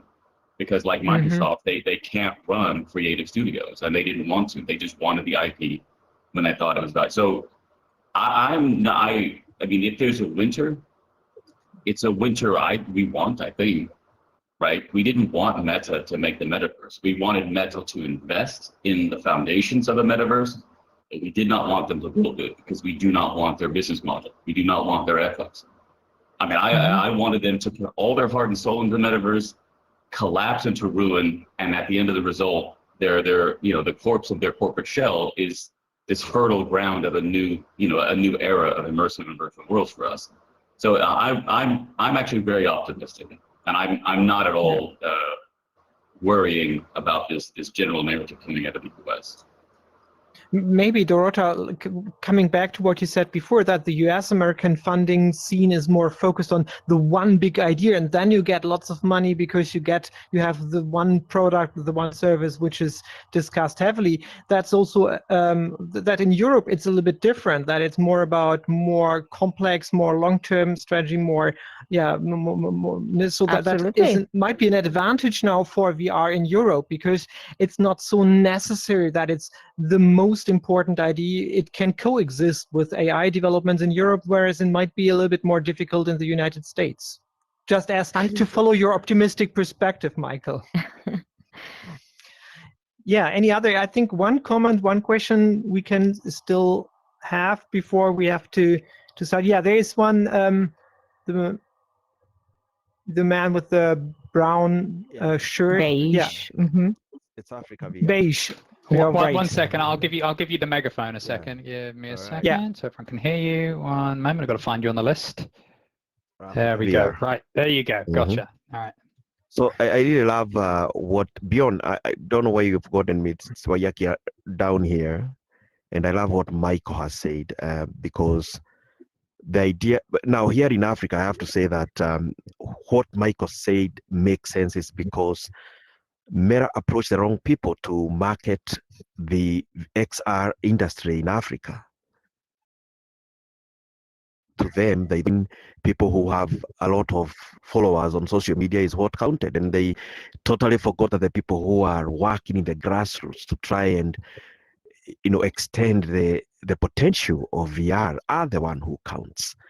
And I wrote to them and I told them, we don't mind working alongside the people with a lot of social media following to market XR in Africa, but now you are giving the wrong people $1 billion to do nothing that they have no idea, what they are marketing. And what were we doing at that time? We were taking VR to schools. We were showcasing biological immersive media for high school students, and that is a potential. But if you give a social media influencer, and I have nothing against social media influencers, but you are technically giving an Eskimo a desert to market. And that right there, when Meta surrounded itself with people who had no idea what this technology was offering, that was the biggest loss that they actually made, because these people are pulling money out of them, but they have no idea how to use this industry. Now look at you guys, for example. I've worked a lot with Thomas Zobak in Immersive X. I have not worked with anybody who is from Meta, yet they are here in Africa. I have to go across the continent, all the way to Thomas Zobak in Germany to work with him, why he is passionate about that industry. And so what I'm saying also is that it is we, the people who are passionate about these industries, who knows what it can offer, who can actually offer the real solid foundation to offer something that will not fall down in the future. Thank you very much. Any comments from our experts on the panel? Anything you would like to add to this African perspective? We talked a lot about Europe and the US, and thanks for also adding an African perspective. Do you want to? Yeah, it's a great voice. It's a great voice. We have like a truly global community here. Thank you so much. Yeah. Okay, so it's close to 1:45. So I just used the time for saying thank you for your participation. As Dorota mentioned, you are on LinkedIn. I guess all of us are on LinkedIn. So if you have any ideas how for future collaborations, for any kind of comments, questions, don't hesitate to contact any of us. Thanks, Dorota. Thanks, Luke. Thanks, Michael. And of course, thanks, Thomas, for organizing this panel, for inviting us here, and for making everything possible. And thank you for listening to us in this Cyberländ VR event. Have a great day with all the other sessions. And thank you, Björn, for having us here in the Karl's virtual retreat, and for moderating this session. And thanks also from my side to you, Dorota, Lucas, and Michael, for being here for this important discussion. I want to point you to one important event taking place in November. Liam, if you could switch the slide. And this is Immersive X. I can already announce Michael is working on setting up a governance track where we'll have a broader discussion on what we heard today. Luke, you will also be part of this, and this is in the making, and I'm really looking forward to that. I really feel I'm really sure after this discussion that we need to talk more about what we can make out of it. And interesting for me to hear your different perspectives. So maybe no VR winter, Michael. That gives me even more optimism. I mean, I like winter. So, I mean, if it's a winter, it's a fun winter. You know, it's the winter holiday. You know? Yeah. So thank you very much. Cyberländ VR continues in 15 minutes with spatial AI meets healthcare. Thank you for coming here. Thank you. For those who don't move on, go to the sea, jump into the ocean, and see you in world. Bye-bye. Thank you very much. Thank you all. Thank Thank you. you. Thank you very much. Thank you. And the talks of winter are nice because it's too hot right here. So that's the only thing I liked about the winter talk. Yeah.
Time teleportation completed.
Destination confirmed.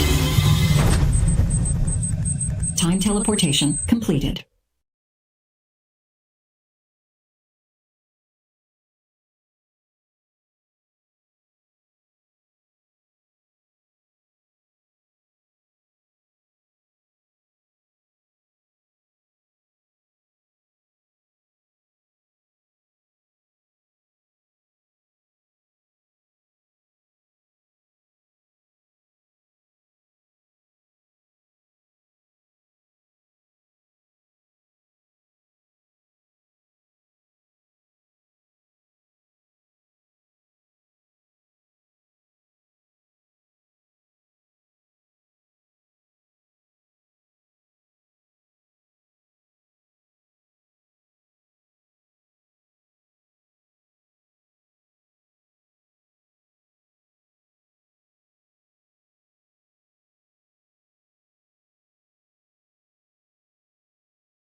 Destination confirmed.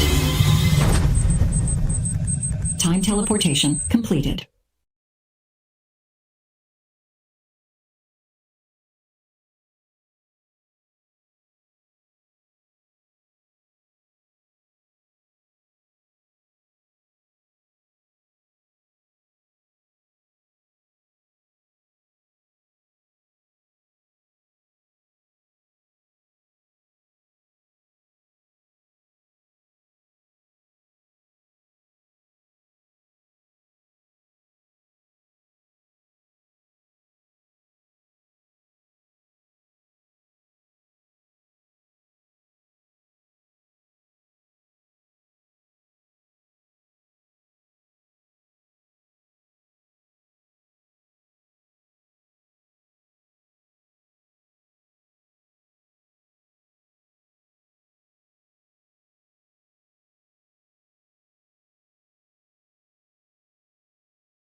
Time teleportation completed.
teleportation completed.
Destination confirmed. Time teleportation completed.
It's 2 o'clock in Central Europe, at least.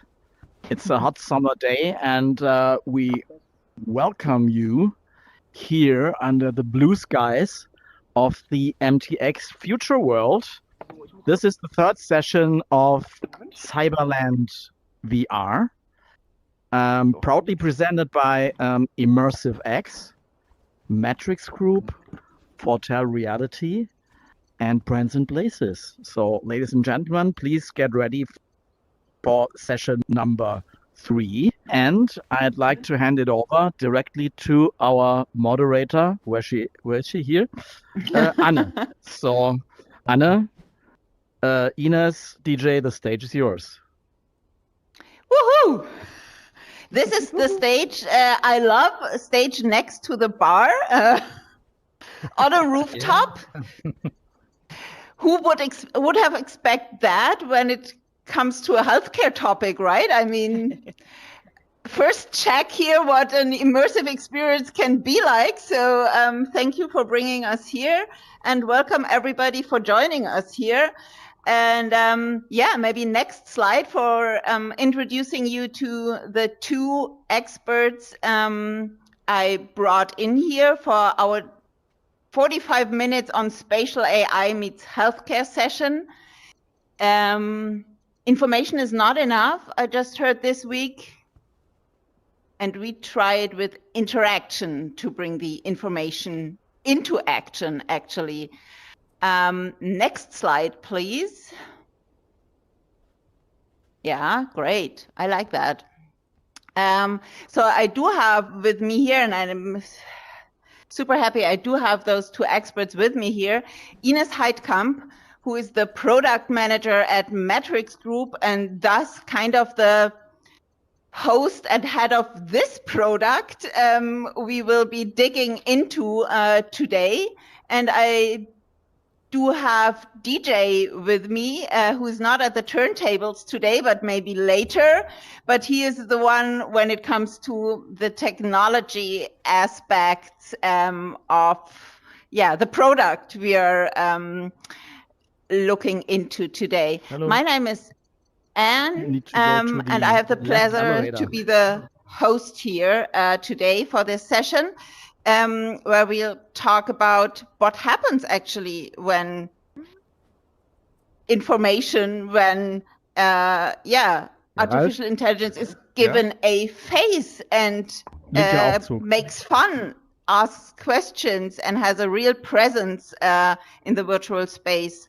We would like to not only talk about, but actually experience it with a best practice, as we hope, what education, what engagement, what communication actually could look like these days, because we all know healthcare is all about actually communication, interaction, and one of the really tricky parts is like how to really get the information into the hands of patients so that they actually can live a better life, deal better with their diseases, and that's what it's all about today. But before we do that, maybe over to you, Ines.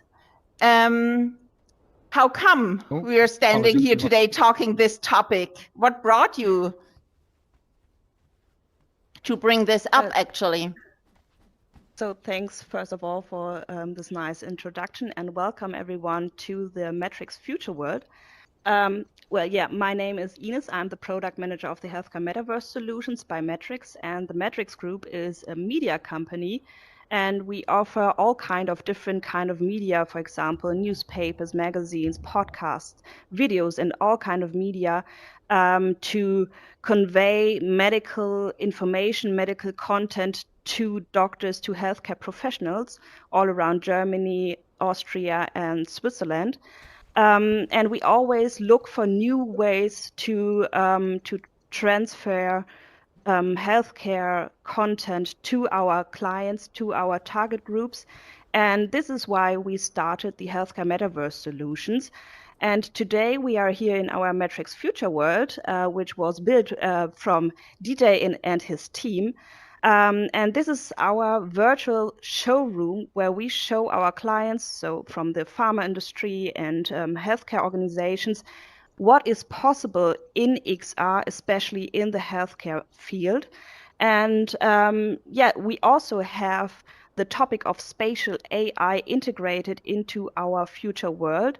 And this is why we are here today, and we are hosting this session in our world, because sometimes we also open up our doors of the Matrix Future World for special occasions like events like today. So welcome again, and I'm really happy to have you all here, and I can't wait to have a great discussion with you all. Thank you so much, Ines. And maybe it's also interesting for us to maybe not have such a broad introduction, but who's here with a healthcare background joining us with this perspective? Maybe you could give me a sign, jump, give a hand sign. Anyone with a healthcare perspective in here? Look at your names. Sometimes names already tell, but I do see Jan from the Metrics group as well. So who is here more from a product technology perspective? Ah, here we go. Gerald, Anna. Okay, DJ, so your crowd is here? Great. Well, first off, thank you so much for visiting our world here, and I'm very happy to meet everyone. A little background on myself. So I got into the industry really from the virtual reality side of things. I really saw the early stages of it and fell in love with the technology. I run a community in New York City called NYVR. It's one of the largest VR meetups. That is what propelled me to get into the industry. And I co-founded the Glimpse Group, which is a XR software company. And we're now part of Glimpse Learning that really specializes in virtual reality for education and healthcare applications. And then over the last probably 3 years, we've really focused on using our solutions to bring in AI and really leverage the power of AI. So today we're really looking at two of our products. The first one is our standard Foretell Reality, which is our multi-user platform that everyone is in right now. And we have a sister product called Foretell AI, and that allows users to create authored scenarios with AI agents to practice soft skills. So I am extremely excited to be able to share our platform and really explore what is possible with when you combine XR technology with AI technology. So thank you again for having us here and allowing me to host in the space. Yeah, and thank you for joining us. I really appreciate this because it's not always the case to have someone here who knows the technology behind, but also is able to talk about it in a fun and accessible way. But you are one of those kind. So super happy to have you joining us once again. And if we look very familiar, the three of us, it's because it's not our first session like this. We love to show and get feedback. And I would suggest we maybe explore your expertise a bit before we open up to you with your questions. But whenever a question arises, just give us a sign and we're happy to answer. And of course, the follow after a little talk here. So be ready that we will move locations. Don't get too comfy in here, or even enjoy it now because we're moving in like 15 minutes. So, Ines, as a company, you're looking into opportunities, I guess. And can you maybe explore a bit more on where do you see the greatest opportunities when it comes to spatial AI within this healthcare / education part of healthcare? Yes, absolutely. So as I said before in the introduction, we as a media company always look for new ways of presenting our content, and spatial AI is offering here a completely new dimension, an interactive spatial dimension to present medical content, first of all. And there are so many different kinds of use cases you can find in the healthcare market, and where we as a company also see that, first of all, it can be kind of an interactive knowledge database. So a doctor in his everyday life, sprinting from one patient to another, just jumps right into the virtual space, for example, asking his intelligent avatar about the newest studies, the newest recommendations, or therapy for his next patient. So spatial AI here can, first of all, make medical content much more accessible, easier accessible, but it also can be used as an immersive education environment. For example, you can jump right into a virtual space with an avatar to deepen your knowledge you just got from a live training, for example. So you go into do a session with the AI avatar, into a dialogue, or you have a little quiz, for example, with the avatar to check on what you've just learned.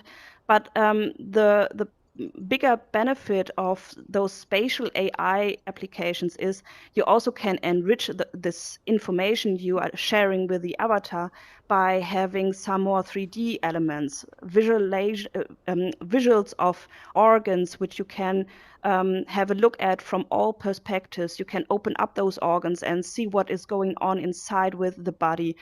You can have experiences explained and looked at with the avatar. You can go into the body and experience what an active ingredient, for example, does in the body. And so spatial AI here makes medical education and content information more spatial, more tangible, more interactive, and therefore also more memorable. And another really important point is that well, yeah, you can how do I say it? Well, yeah, those are, I think, the biggest opportunities we see here in spatial AI to make to use spatial AI to make medical education interactive, memorable, tangible, and maybe as well also safer, because at the moment there are already some applications where you can build a safe environment to train, for example, students, because they have a virtual patient in front of them which they can examine, they can operate on him without hurting any real person. So they are able to make mistakes in a safe AI-generated spatial sphere. They can learn, they can improve, they have analysis mechanisms to get to know what they've done wrong or they can do better. So spatial AI also makes medical education safer at the end. Thank you, Ines, for expressing those opportunities. Do I see a question, Cyberland? No, it's not a question. Because I can totally relate to what you've been saying. It's experienceable, it's maybe anonymous in a way. I can do it collectively, I could do it from wherever I want. It sounds actually pretty easy. But looking at you, DJ, from the perspective building this kind of experiences, there must be some challenges to overcome. It's probably not as easy as just I imagine, Ines, yeah, maybe DJ, you could come up with, I would wish for a quiz, and then it's up to you to, come up with a quiz. But what does it mean, actually? Where are the challenges? Where are the obstacles one might not see from our perspectives? Sure.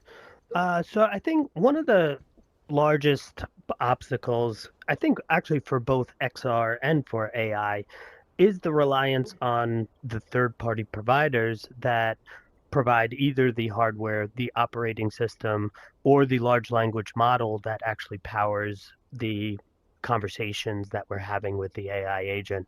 I find that it's very tough to keep anything stable when you don't have full control of the entire ecosystem. I know on the XR side of things, we've battled over the years with just dealing with deployment and stability of operating systems and hardware.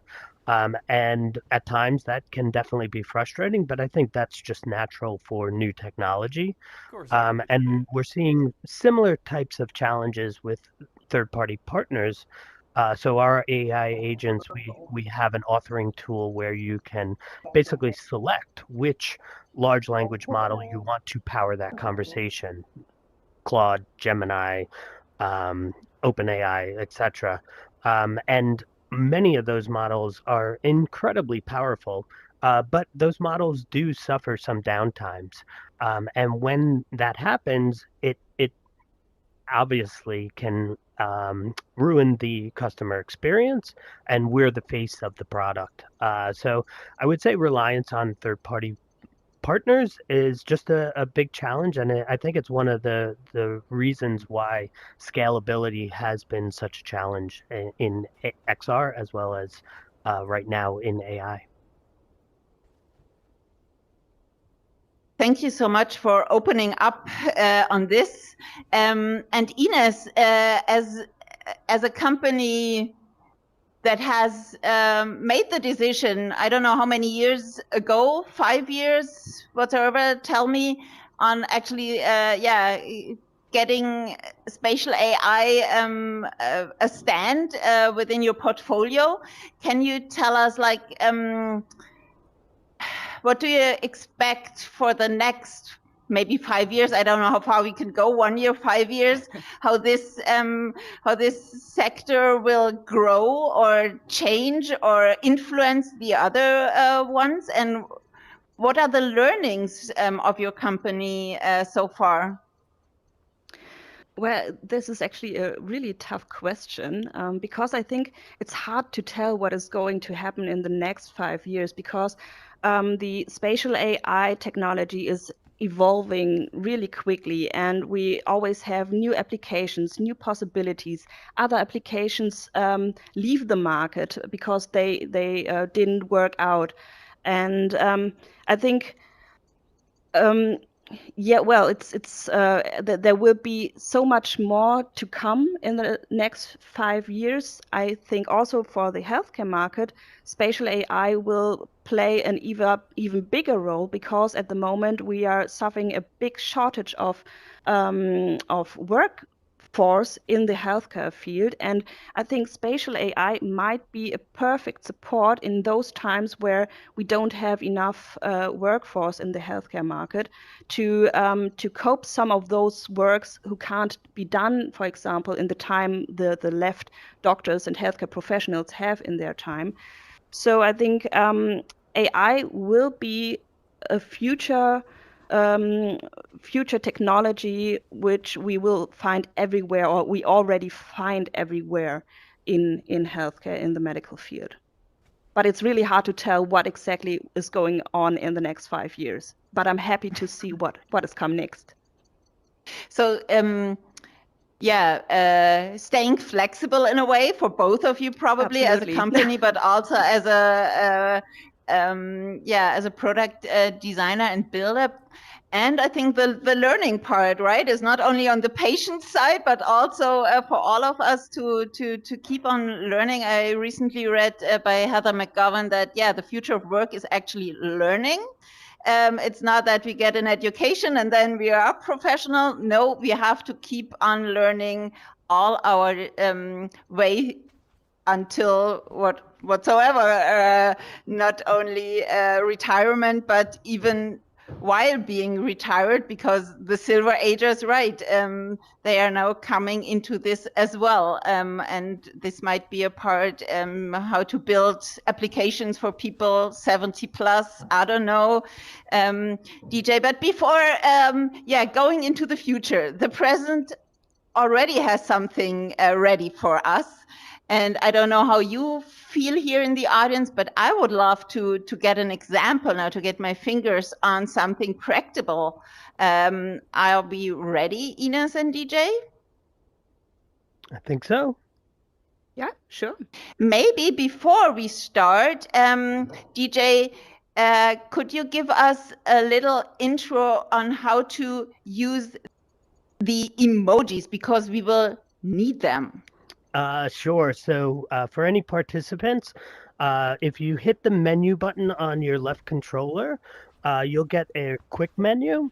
And then under the U button, you'll see emotes. And the bottom row has hearts and happy bubbles and claps. So as part of the next portion of our event, we're going to be asking some questions, and we'll need some audience participation with you helping us answer the questions by doing some emojis. So if you can try and find that. I see Anastasia. Exactly. Quick check on you guys. Choose the emoji you want to give to Ines and DJ for this first part. I see hearts. Perfect. I see DJ, clapping hands. DJ, I only see my avatar under you and no emojis. If you hit the right arrow to the side of that, it'll expand the menu. I see, I got it. Great. Perfect.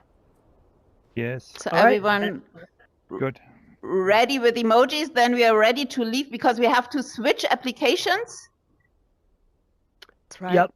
So on the board here. Yep. On the board here is the instructions. So you're going to leave this meeting, and then when you go to the initial start login menu, we're going to go to the Who Wants to Be a Health and Air quiz section. So you'll have to do that. Again, it's on the right-hand side is the leave meeting of your quick menu. And we'll probably have somebody hang around here in case anybody has problems. All right. Sure. So see you there. Thank you so much. See you there. Sorry, every time I unlocked the screen, it appeared someone grabbed it. so I was in a rush to lock it the second time around and managed to close it. But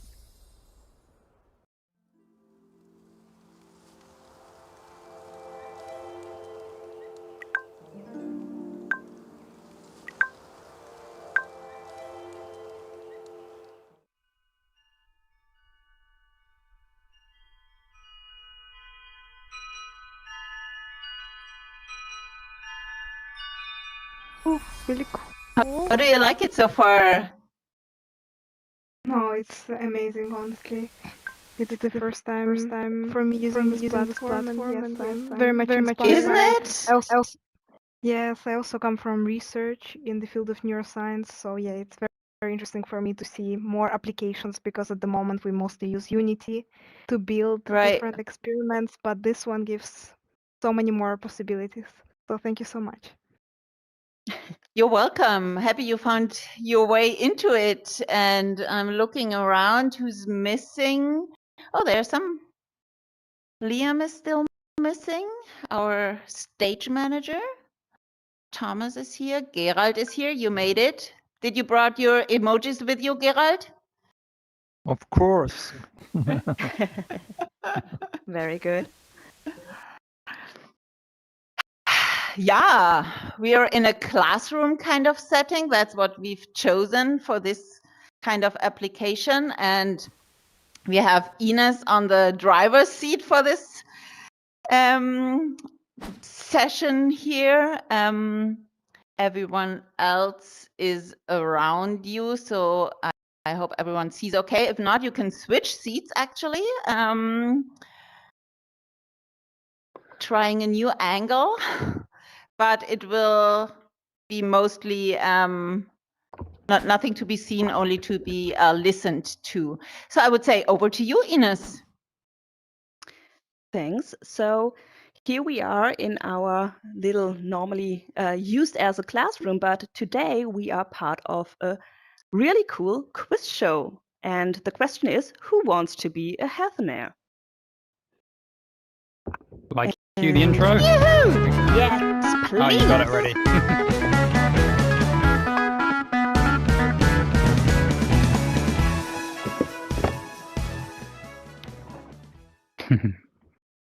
So in front of me, there is our quiz master, Dr. Health, and he is going to lead us through this quiz. And I think I just start the quiz. Who wants to be a healthionaire? Let's go. Hello and welcome to Who Wants to Be a Healthionaire? My name is Dr. Heath. Could you please introduce yourself? Hello, my name is Ines, and on behalf of all of us here in the room, I'll give you our answers. Fantastic to meet you, Inez. And welcome to everyone in the room with you. I love the team spirit. That's what I like to see. All right, let's dive right into our first question about AI and healthcare. Are you and your team ready to test your knowledge? Yes, we are. All right, here we go. Question number 1. According to a 2023 JAMA internal medicine study, in what percentage of evaluations were AI chatbot responses preferred over physician responses when answering patient questions from a public online forum? Is it A, 38.6%, B, 58.6%, C, 78.6%, or D, 98.6%? Take your time and discuss it with your team. Inez? So I'm happy Ines is not alone on this question because it's not that easy. Who would go for A? Can we see emojis for A? Who is with the 38% A? Anyone? Hearts, maybe, if anyone thinks 38. No. No one. Not enough. B, 58%. Ah, DJ. Oh, and we got Jan at the back there. Gerald and yeah, Jan is also okay. C, 78.6%. I love the 0.6. Anastasia, Kurt, Anastasia. Liam. Okay, so 3-3. And D, 98. Oh, whoa, that's almost 100. No one would go that far. So I think, Ines, it's up to you to tackle either B or C. Well, then I think we'll go with answer C. C it is, Dr. Heath. And the correct answer is C, 78.6%. Congratulations, Ines and team. You got it right. That's a pretty remarkable finding from that study, showing that in over 3/4 of the evaluations, people actually preferred the AI chatbot responses over the physician responses when it came to answering patient questions. Great job on that first question. Are you ready to tackle question number 2? Yes, absolutely. Excellent. Wow, 78%. Here comes question number 2. According to the World Economic Forum and Accenture's 2024 report on the industrial metaverse, roughly how large could this market become by 2030, driven by technologies such as AI, spatial computing, and blockchain? Is it A, $10 billion, B, $50 billion, C, $100 billion, or D, $1 trillion? What do you and your team think, Inez?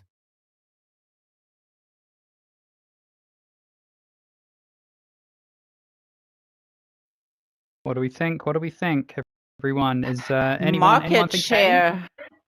A?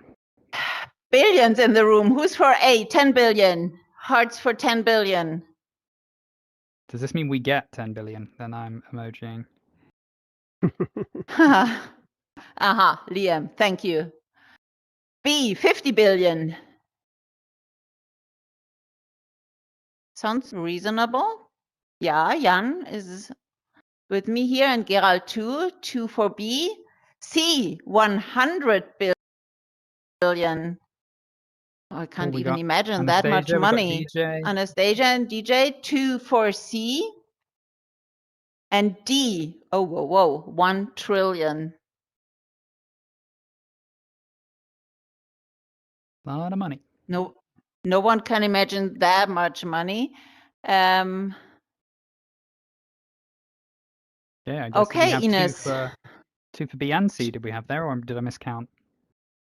No, again, we have the 2 for 2. So maybe knowing this, we can do another round for between B and C. Who would go for the 50 billion? B, Hearts for B, 50 billion. Jan, DJ, Gerald 3. And the C ones, I would go for C. Liam, you were C. Anastasia. Again, Ines, it's up to you. It's a 3-3. We need your expertise here. Ines? Maybe could you give us a little hint, because we are not sure if it's B or C. Oh, I wish I could help you out there, but you know the rules of the game. No hints allowed. I've got to keep this fair and square. You and your team are going to have to make your best guess between B and C. Trust your instincts and go with what feels right. Come on. I'm so sorry, Ines. But I like this approach, actually, to ask for a tip. Well, then, is it all right if I go with B, everyone? Yes, yes, of course. All right, then we'll go with B. Oh, I'm so sorry, Ines and team. But that's not the correct answer. The right answer is C, $100 billion. According to that World Economic Forum and Accenture report, the industrial metaverse market could reach around $100 billion by 2030, driven by AI, spatial computing, and blockchain technologies. You were so close with your deliberation. But hey, you've still got one more question to go. Are you ready to take on question number 3? Yes, please. We'll take number 3 now. All right, here we go with your final question. According to the World Health Organization's 2024 update to Workforce 2030, what global shortage of health workers is projected for 2030? Is it A, 5.1 million, B, 8.4 million, C, 11.1 million, or D, 15.4 million? What's your answer going to be, Ines? Once again, so the World Health Organization, now we're coming to the workforce question, Ines, we have been talking about earlier on. And this is really a lot. I mean, come on, shortage of health workers projected for 2030. That's not that far. That's like 3-4 years, right? And this is a worldwide problem. So it's not only, as we tend to think, Germany or Europe. No, it's like worldwide shortage. So we can't bring people over here. No, it's everywhere. So who would go? Let's start with D this time. Who would go with 15.4 million? D. Probably not. Gerald. Probably no one. Anastasia, 2, 3, Kurt. Okay, 3 for D. C, 11.1 million. DJ and Jan, 2 for C, 3 for D, 2 for C. Oh, Liam. Aha, interesting. Stage manager goes for C. 3 for C, 3 for D. B, is there anyone left for B? 8.4 million. No, no one dares to. And A, 5.1 million. Who doesn't see this coming? At least not that dramatically. I think I would also, I didn't send emojis in, but I would also go, I would go for C. 15 million is too much. I just would go for C. So Ines, I made it a bit easier for you. I would go for C. What's your opinion on this here? Because you seem to be quite an expert on this one. Yes, actually, I think I would also go with C. So please answer C. And the correct answer is C, 11.1 million. Yes. Ines and team, you nailed it. That's right. The World Health Organization projects a global shortage of 11.1 million health workers by 2030, which is a really significant challenge facing healthcare systems worldwide. Fantastic job getting that one right. Well, folks, that brings us to the end of our show. Ines and your wonderful team, thank you so much for joining us today on Who Wants to Be a Health and Air. You did a great job out there, getting 2 out of 3 questions correct. I hope you all learned something new about AI and healthcare today. Until next time, keep testing your knowledge. and we'll see you again soon. Thank you so much. Yeah. And I say thank you to Ines You're and very DJ for welcome, Ines. introducing us. Oh, Dr. Heath is not done yet. Thank you, Dr. Now Heath. he is. Yeah, for introducing us to Dr. Heath and this, I would say, not only a quiz, but a quiz show and really an immersive collective experience, and maybe not really a healthcare application, but I think all of us have the creativity to imagine this being a healthcare application, being having a Dr. Heath here being fed with healthy bits of information, snippets on nutrition, on lifestyle changes, and yeah, making this an experience, an interactive, engaging, and entertaining or edutaining experience. And with this, I would love to give it over to you here, Dream Team. What are your questions, doubts, enthusiastic bits you want to share with Ines, DJ, us here? Ah, Thomas.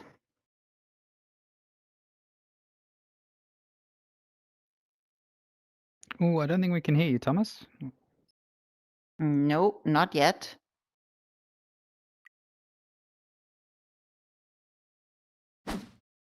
Who's the pro in when it comes to lip reading? Yeah, if we could see I his think the heat the might lips moving. crash his audio. Maybe, yeah. Oh, let's yeah, see do if I can sign unmute language. him. We can get that. Let's see if I can unmute him. Let's just go and slow down the list. Or is he not even muted? He is not muted, He's isn't he? not. No, he's not muted. Yeah, he's No, not he muted. That's doesn't strange. seem. Hmm. Oh, He okay. try Oh, to come back in the meeting. good He question, will be Thomas. back. Good question. Yeah. Was Who just would want to speechless because answer it the was question? so much fun. No, then I would hand it over to DJ. I can imagine it to be fun to come up with such an application, but what was the brief actually you got for this? Actually, I was super thrilled when Ines and team just said, "Can we do this?" We've made a lot of healthcare related sim where people practice soft skills, and I just put a prompt in, and obviously had to spend a little bit of time to massage the prompt to get it to work, but it really showed me the power of the technology and the potential that we haven't really even thought of all the potential use cases for this technology. It's so smart, it's so flexible, and I'm thankful for clients and customers and folks that just say, "Can it do this?" And then that kind of opens us the gateways for us to experiment, and this is the result, which I think is amazing. It is a little nerve-wracking dealing with new technology, but when I first sat down and got through the entire quiz, I said, "Wow, this is just amazing technology." Thank you so much. I could actually see the smile and the teamwork that came into this, and that would be the second part of my question. Like, we only have you here, but what is the team needed to create such an experience? Sure. I don't want to call it a product. Yeah. So, Foretell Reality really started back in 2017. So that's our multi-user platform. That has taken years of work with probably on average a team of about 10 developers and artists. And then the integration of AI has coveraged all of the technology that we've been building. So right now we're still at about 12 people, and that includes artists and AI folks. We actually we have obviously our VR integration, but we're seeing a lot more scalability with our desktop and web browser version of the solution, and we're working with a lot of wonderful healthcare educational institutions, specifically for helping nurses and doctors train on soft skills. And I think that's one of the big, I guess, overall similarity of what I'm seeing is that the ability to speak naturally with an AI agent, I think that just opens a ton of potential. In terms of just even general user experience, I think we're going to very quickly migrate away from typing and chatbots to more of a natural conversation type of platform. And I think natural conversation is going to be so important as AI starts to take over our world.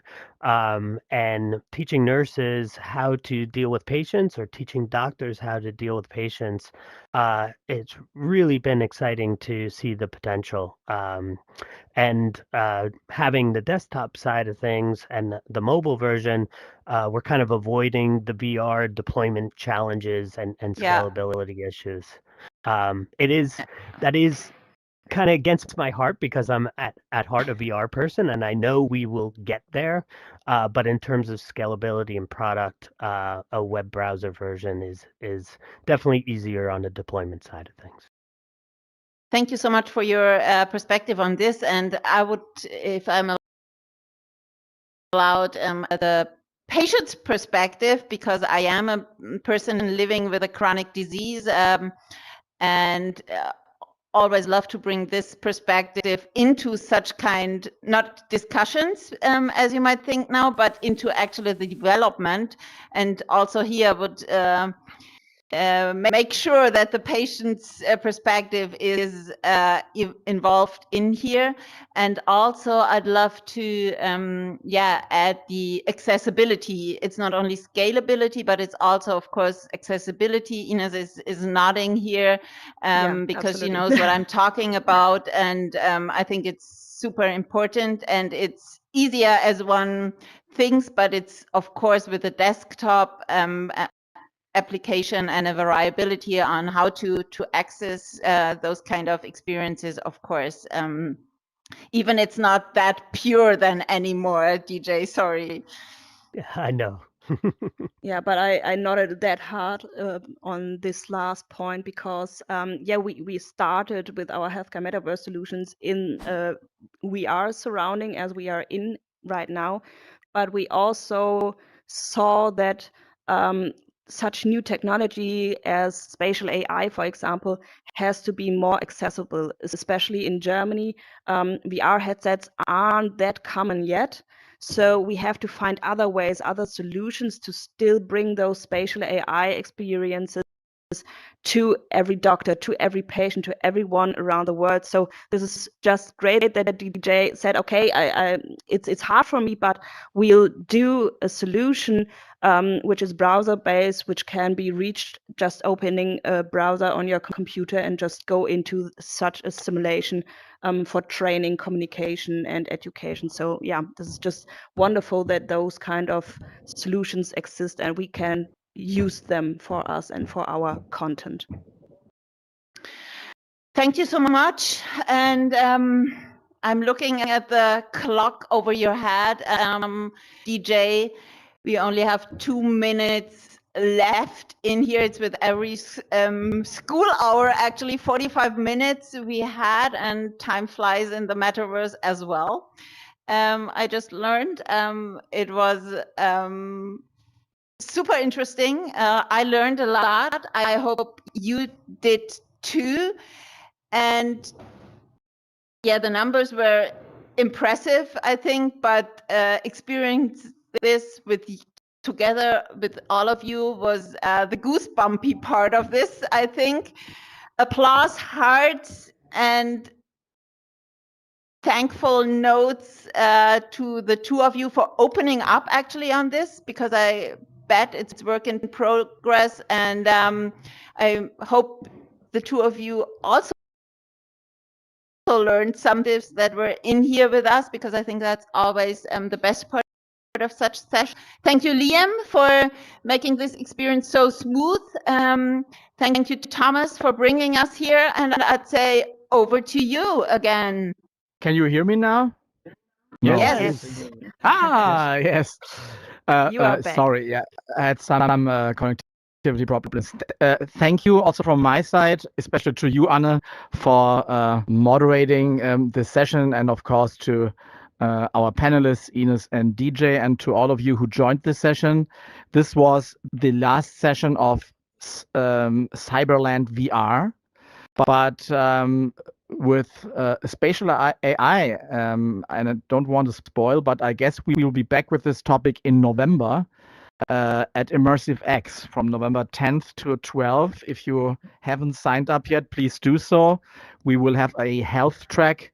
DJ, I guess the two of us, we should talk about the curation, but I think we'll definitely have spatial AI as a part that will be even further discussed at IMMERSIVE X. Hope to see you all in November. And thank you. Regards from the Cyberland in Stuttgart to wherever you are. Have a nice, wonderful, hopefully not too hot day. Bye-bye. See you around. Bye Take bye. care. Thank you all. Thanks, Thank you Dr. Heath. all. Thank you, Have a great DJ. day. Yeah, exactly. Thank you. Thank Bye bye. you. Of course, thank you, Dr. Bye, Heath, as well. everyone. Bye-bye. Bye, bye, bye.